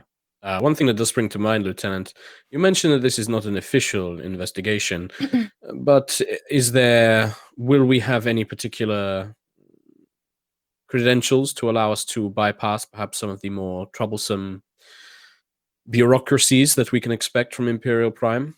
Whilst I've not visited, I have heard of several matters that can come from such a place.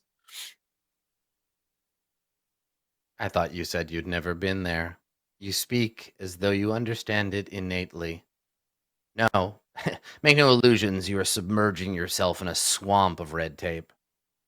There isn't much we can do about that for you. The House of Crux has plenty of influence on humanity's cradle, but... well, our hands are tied, just as any other house. No special passes. He shakes his head. No, you have particular talents for getting in and out of places, asking the right questions, etc. That's why we chose you for this. If I wanted an official mission, I would just send the lawyers. Or I'd have a petitioner ask about these people. We're doing that, but your job is to pretend like this isn't happening. You understand what subterfuge is, don't you, Crusader? I think he kind of raises the golden arm to stroke the stubble on his hand. It's like, yes, I'm familiar with the concept, Lieutenant. I'm certainly glad that the captain will be sending along her specialist. More hands make for light work, after all. And I just smile. Yes, well, we'll see about that. The captain's specialist is some kind of mercenary. I understand that you are acquainted from the situation in the shuttle bay. And he looks at Booker when he says that. Booker looks right at him and smiles.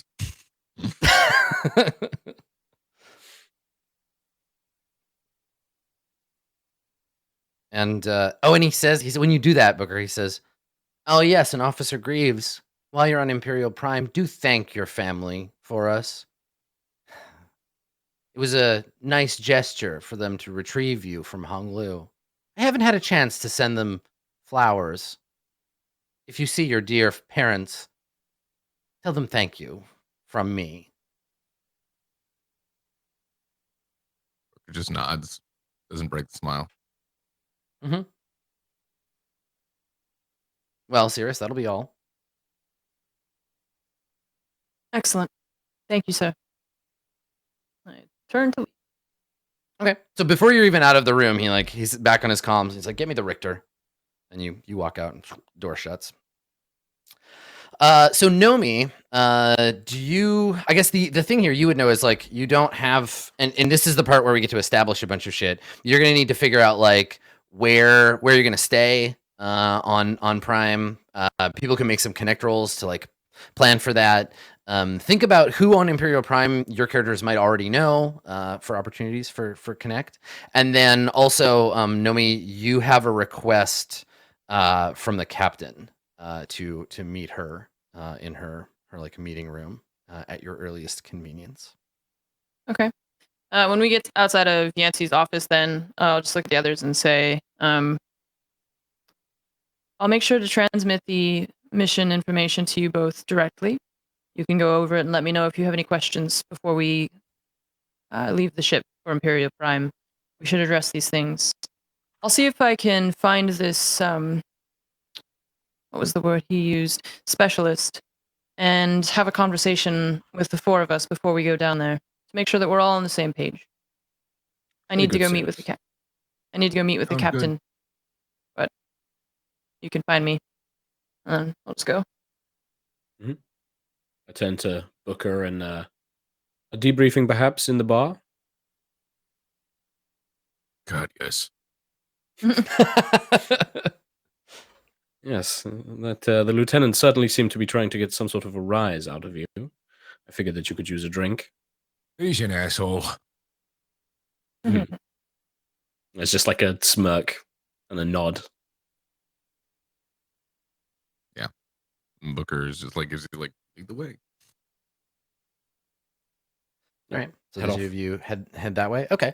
Well, let's stay with Nomi. Are you gonna go to the captains? Mm-hmm. Okay. All right. So we'll the two of you split off, and I think we cut to Bicky. You are already in the captain's meeting room. And the captain has explained to you that she's assigning you. Actually, I guess she's telling you this in the moment. So she says, we're going to be taking the ship in for some adjustments, and while we are doing that, Ibanez as a team. You met them in the little scuffle with Acre, the Cirrus. They're going to be on Prime doing. They're going to be on Prime doing some investigation for us, some research, looking into a new court position. It should be run of the mill, but I have some concerns about the Cirrus and her safety, so I'm going to lend you to her. Somebody want it out for her? She's something of a rising star. I'm certain that there are people on Imperial Prime who would like to snuff out that light before it gets much brighter. I would love for it just to be paranoia, but I've taken a liking to the Cirrus, and I'd like to see her make it back to the ship alive. Well, have you taken a liking to her? Then I guess I have too. I'll bring her back to you safely. Good. And that's when we hear the little like the doorbell noise for her office, and she just waves, and the door opens, and you see the aforementioned House Serpent's Cirrus at the door. So we cut to Nomi's perspective, and Nomi, you see the captain, and you see Bicky. And have you interacted? It's been like 5 weeks since the thing when Acre rammed their shit into your ship. Have you interacted with Bicky at all during that period? Have you like run into her or seen her, or is this only the second time you've seen her since then? It was probably a thing where like if we passed in the hallway or something like that, but I don't think that I like sought her out or anything. Okay. So I just walk up to stand next to her and give like a little bow. Okay. I must thank you for your help with the situation in the what was it called? The hangar bay? Yeah. In the hangar bay. Your assistance was most vital to our success. Pleasure's all on this side of the table. Really looking forward to accompanying you on your mission planet side. Excellent. I was expecting that you were probably the specialist that Officer Yancey mentioned. That would be correct. Do you have... It's one word for what I do. I'm unfamiliar with the ways of the Deathless. Do you have a title that you would like me to address you by, or your name? Just Bicky. Sorry, I can't say it with this face. And Nomi's like, Bicky. What a weird name you've got there. I guess I'll like when she hesitates a little bit and says that I'll say a lot of Deathless take our names from people who came before us to honor them, and sometimes those names hurt to say. We want to honor the legacy. So, just Bicky. Maybe one day we'll work up to the full name, but I'm not there yet. Understood. Tradition is very important. Bicky, you may call me either Cirrus or Nomi, whatever you prefer. Captain, is there anything else that you wanted to speak to me about before we leave?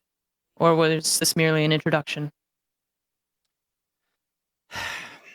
You know, I'm just so sad seeing Bicky go. I've become quite fond of having a bloodthirsty maniac with a gun keeping me safe all these long weeks. But now she's yours, Nomi. Take care of her for me. You hear me chuckle. Probably like a foot shorter than Bicky. Like, you know, like very like tiny person compared to her like mercenary or whatever. I smile at the captain. Of course. I'm sure that the taking care of will be the other way around, but I'm sure that we can work together to make this mission a smooth one. And she nods and she says, good. I know that Ibanez thinks that this is just going to be a routine investigation, but I've heard some things. Things are tense on Prime, so be careful. Will do. I don't take anything for granted, not even on Imperial Prime. Oh, and Cirrus, before you go, where's my thunder gun? I believe that is in the hands of the Crusader Gabriel at the moment. He was most fond of it. I can retrieve it for you before we leave, if you desire. She nods, and she says, on the off chance that I'm ambushed by pirates or Fornax sends assassins after me, I would like to have it. Absolutely. I'll retrieve it for you. Thank you, Cirrus. If there's nothing else, I kind of turn to leave. She's like, oh, well, there's always something else. But no, for now, go and get ready. Visit to the homeworld of humanity. It's going to be a blast. Hopefully not too big of a blast. I leave. Okay. All right. I'm gonna cool. saunter so the two out of you, too, but as I leave, Vicky's gonna turn around and say, "Don't let anything happen to that pretty face of yours while I'm gone. I'll be rather cross with you."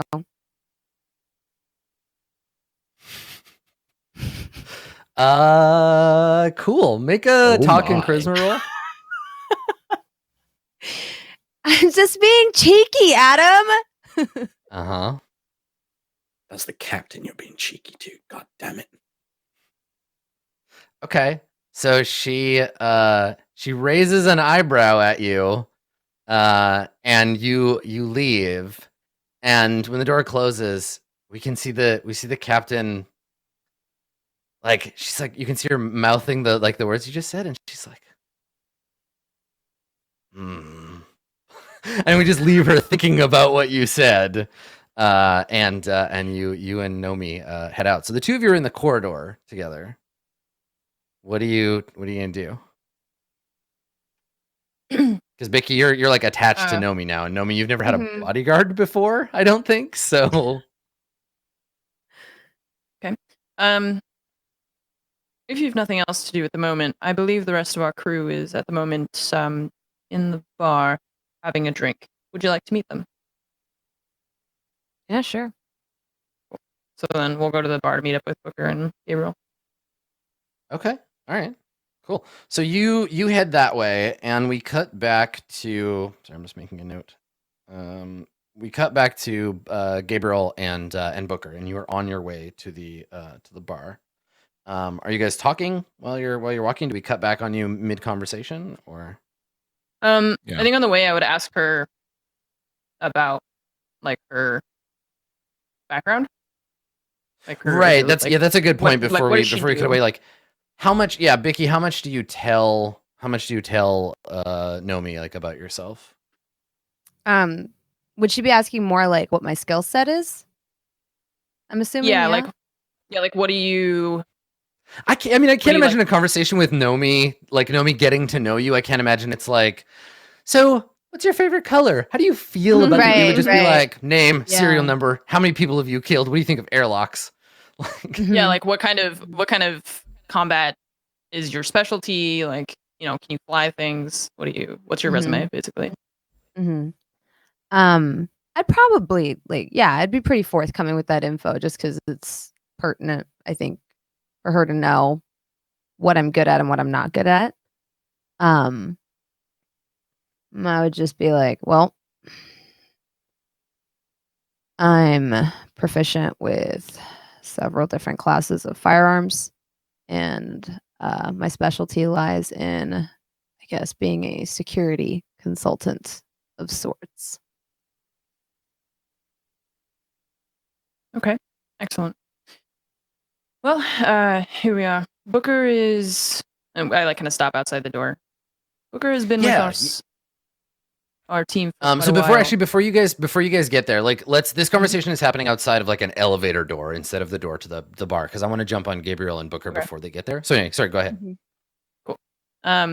Booker has been attached to our squad for quite a while. He is an excellent investigator and traditionally likes to do things by the book.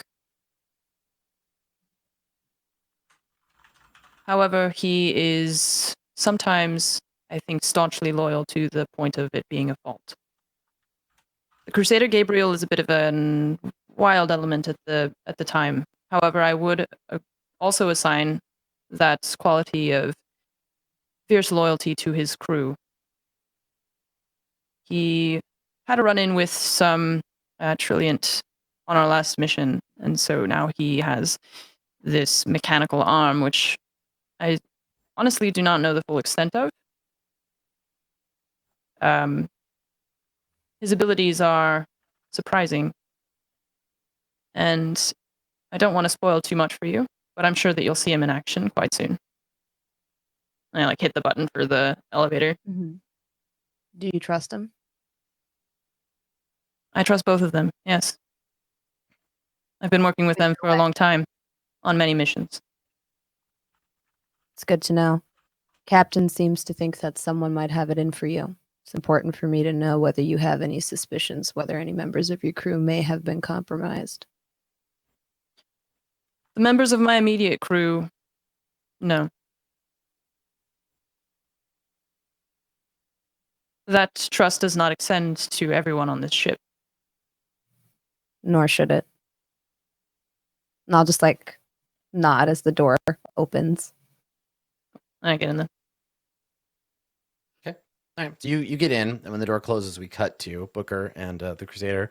So what are the two of you? Are you, like I said, are you talking as you're walking down the hallway, or? Probably. Okay. Yeah, I think Gabriel will definitely want to try and check in with Booker after a lot of things that have happened.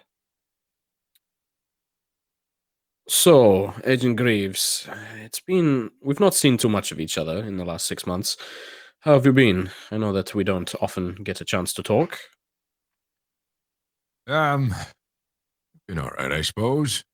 Things have been sort of quiet, up until the whole fiasco in the hangar bay, but keeps you busy. Plus, that thing with the mech was kind of fun, eh? I did not strike you as a mech pilot type, but you certainly managed to do a good job of it, keeping the pressure off us. The crew also seems to be speaking of you in much higher regard. Your mech escapades have certainly been drifting around the armory and the shooting range when I've been down there, and people seem to be speaking quite highly of you. I know that you're not a man to care about such things, but it's good. I'm glad that there is less of this dark undertone when it comes to yourself. You're a good man. Seems like murmurings have quieted down a little bit, or at least the tone of them, what they're murmuring about. I don't know. Yeah, I guess that's all right. It's good. You're a good man, Booker Greaves, and it was. It's fighting alongside you has been very good. I've learned a lot from watching you, and I hope that we can work together more in the future. I feel like we can work together quite well. I don't know about a good man, but definitely a man. He's still alive, so that's something. And as good as a man can get in these times. When the two of you come around, a corner. You see standing at the intersection someone you've never seen before. He's wearing one of the like customized like House Crux like suits, the uniform. But his uniform has a like a blue and kind of bronze like epaulets. And he looks confused. If this character were played, and this is why I was while you guys were I was typing while you're looking. If this guy were played by an actor, it would be the guy that played Nick in Crazy Rich Asians. What's that guy's name? Nick Young. What's that actor? But he's like a Malaysian American actor, Henry Golding. That's his name. He's very handsome, and he's wearing this crux suit. It doesn't look like it fits him properly. Like it's a little big for him, and he just looks like he's looking down the hallway and he's mumbling to himself. Like he points down one way and he's just like turned around, and you see him as you come around the corner. He hasn't noticed you yet. I like do the side look with Booker. We'd like a side look at each other and then back to this guy. This guy's new to us? You've never seen him before. Yeah. No. You might recognize the uniform because there's only like there's subsets of like customized uniforms for each house. Mm-hmm. Make a know with intelligence roll. Okay.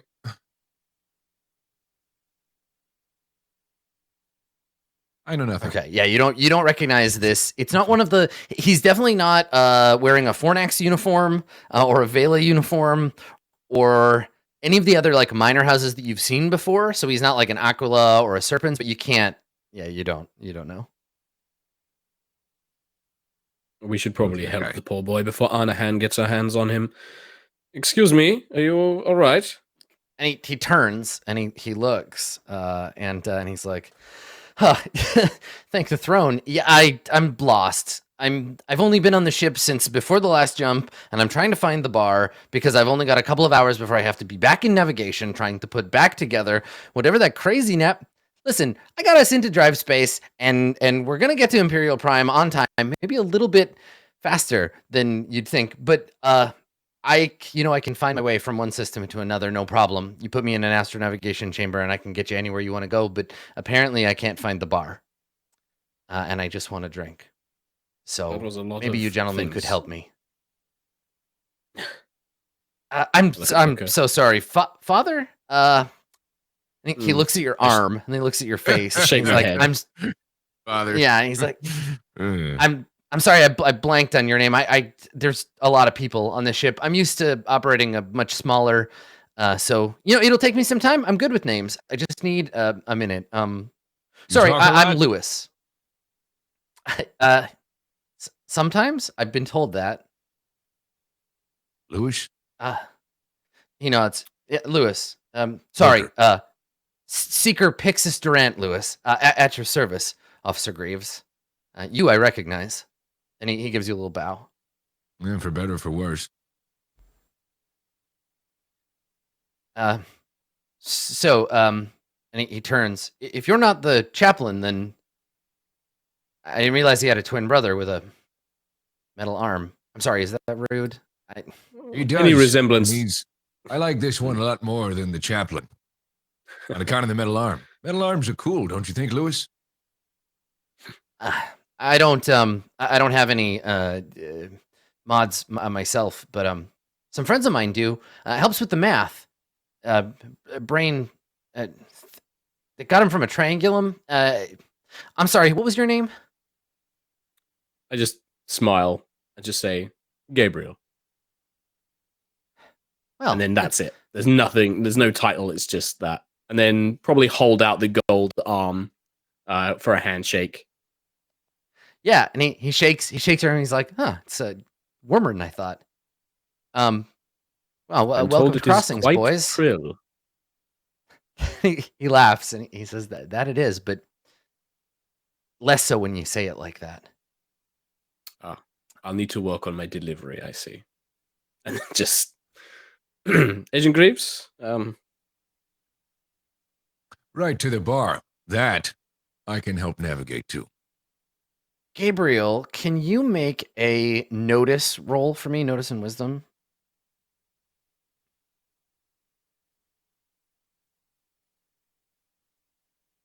Okay. Thank you. No. You don't see shit. Let me just make a quick note here. How adorably befuddled he is. We should trust him. Yeah. Oh, ha, ha, ha, ha, the youth. Okay. Max rolled it. I didn't even roll that. That was him. Hey, not every low roll is me. Max. Yeah. So sorry, he's like, so if you could direct me to the bar so that I could get that drink, so I could get my head straight, so that I could make sure that we don't accidentally jump out into a star or a gravity well or something. Lewis, no more dogging. Follow me. And he turns and he's like, after you, officer. Yeah. Guide him to the bar.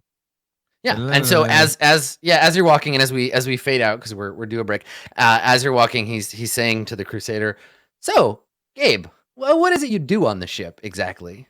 And we kind of fade on that conversation. Yeah. And we will reunite all of the characters in the bar when we get back. So stick around. We got lots more roleplay for Verona right after this.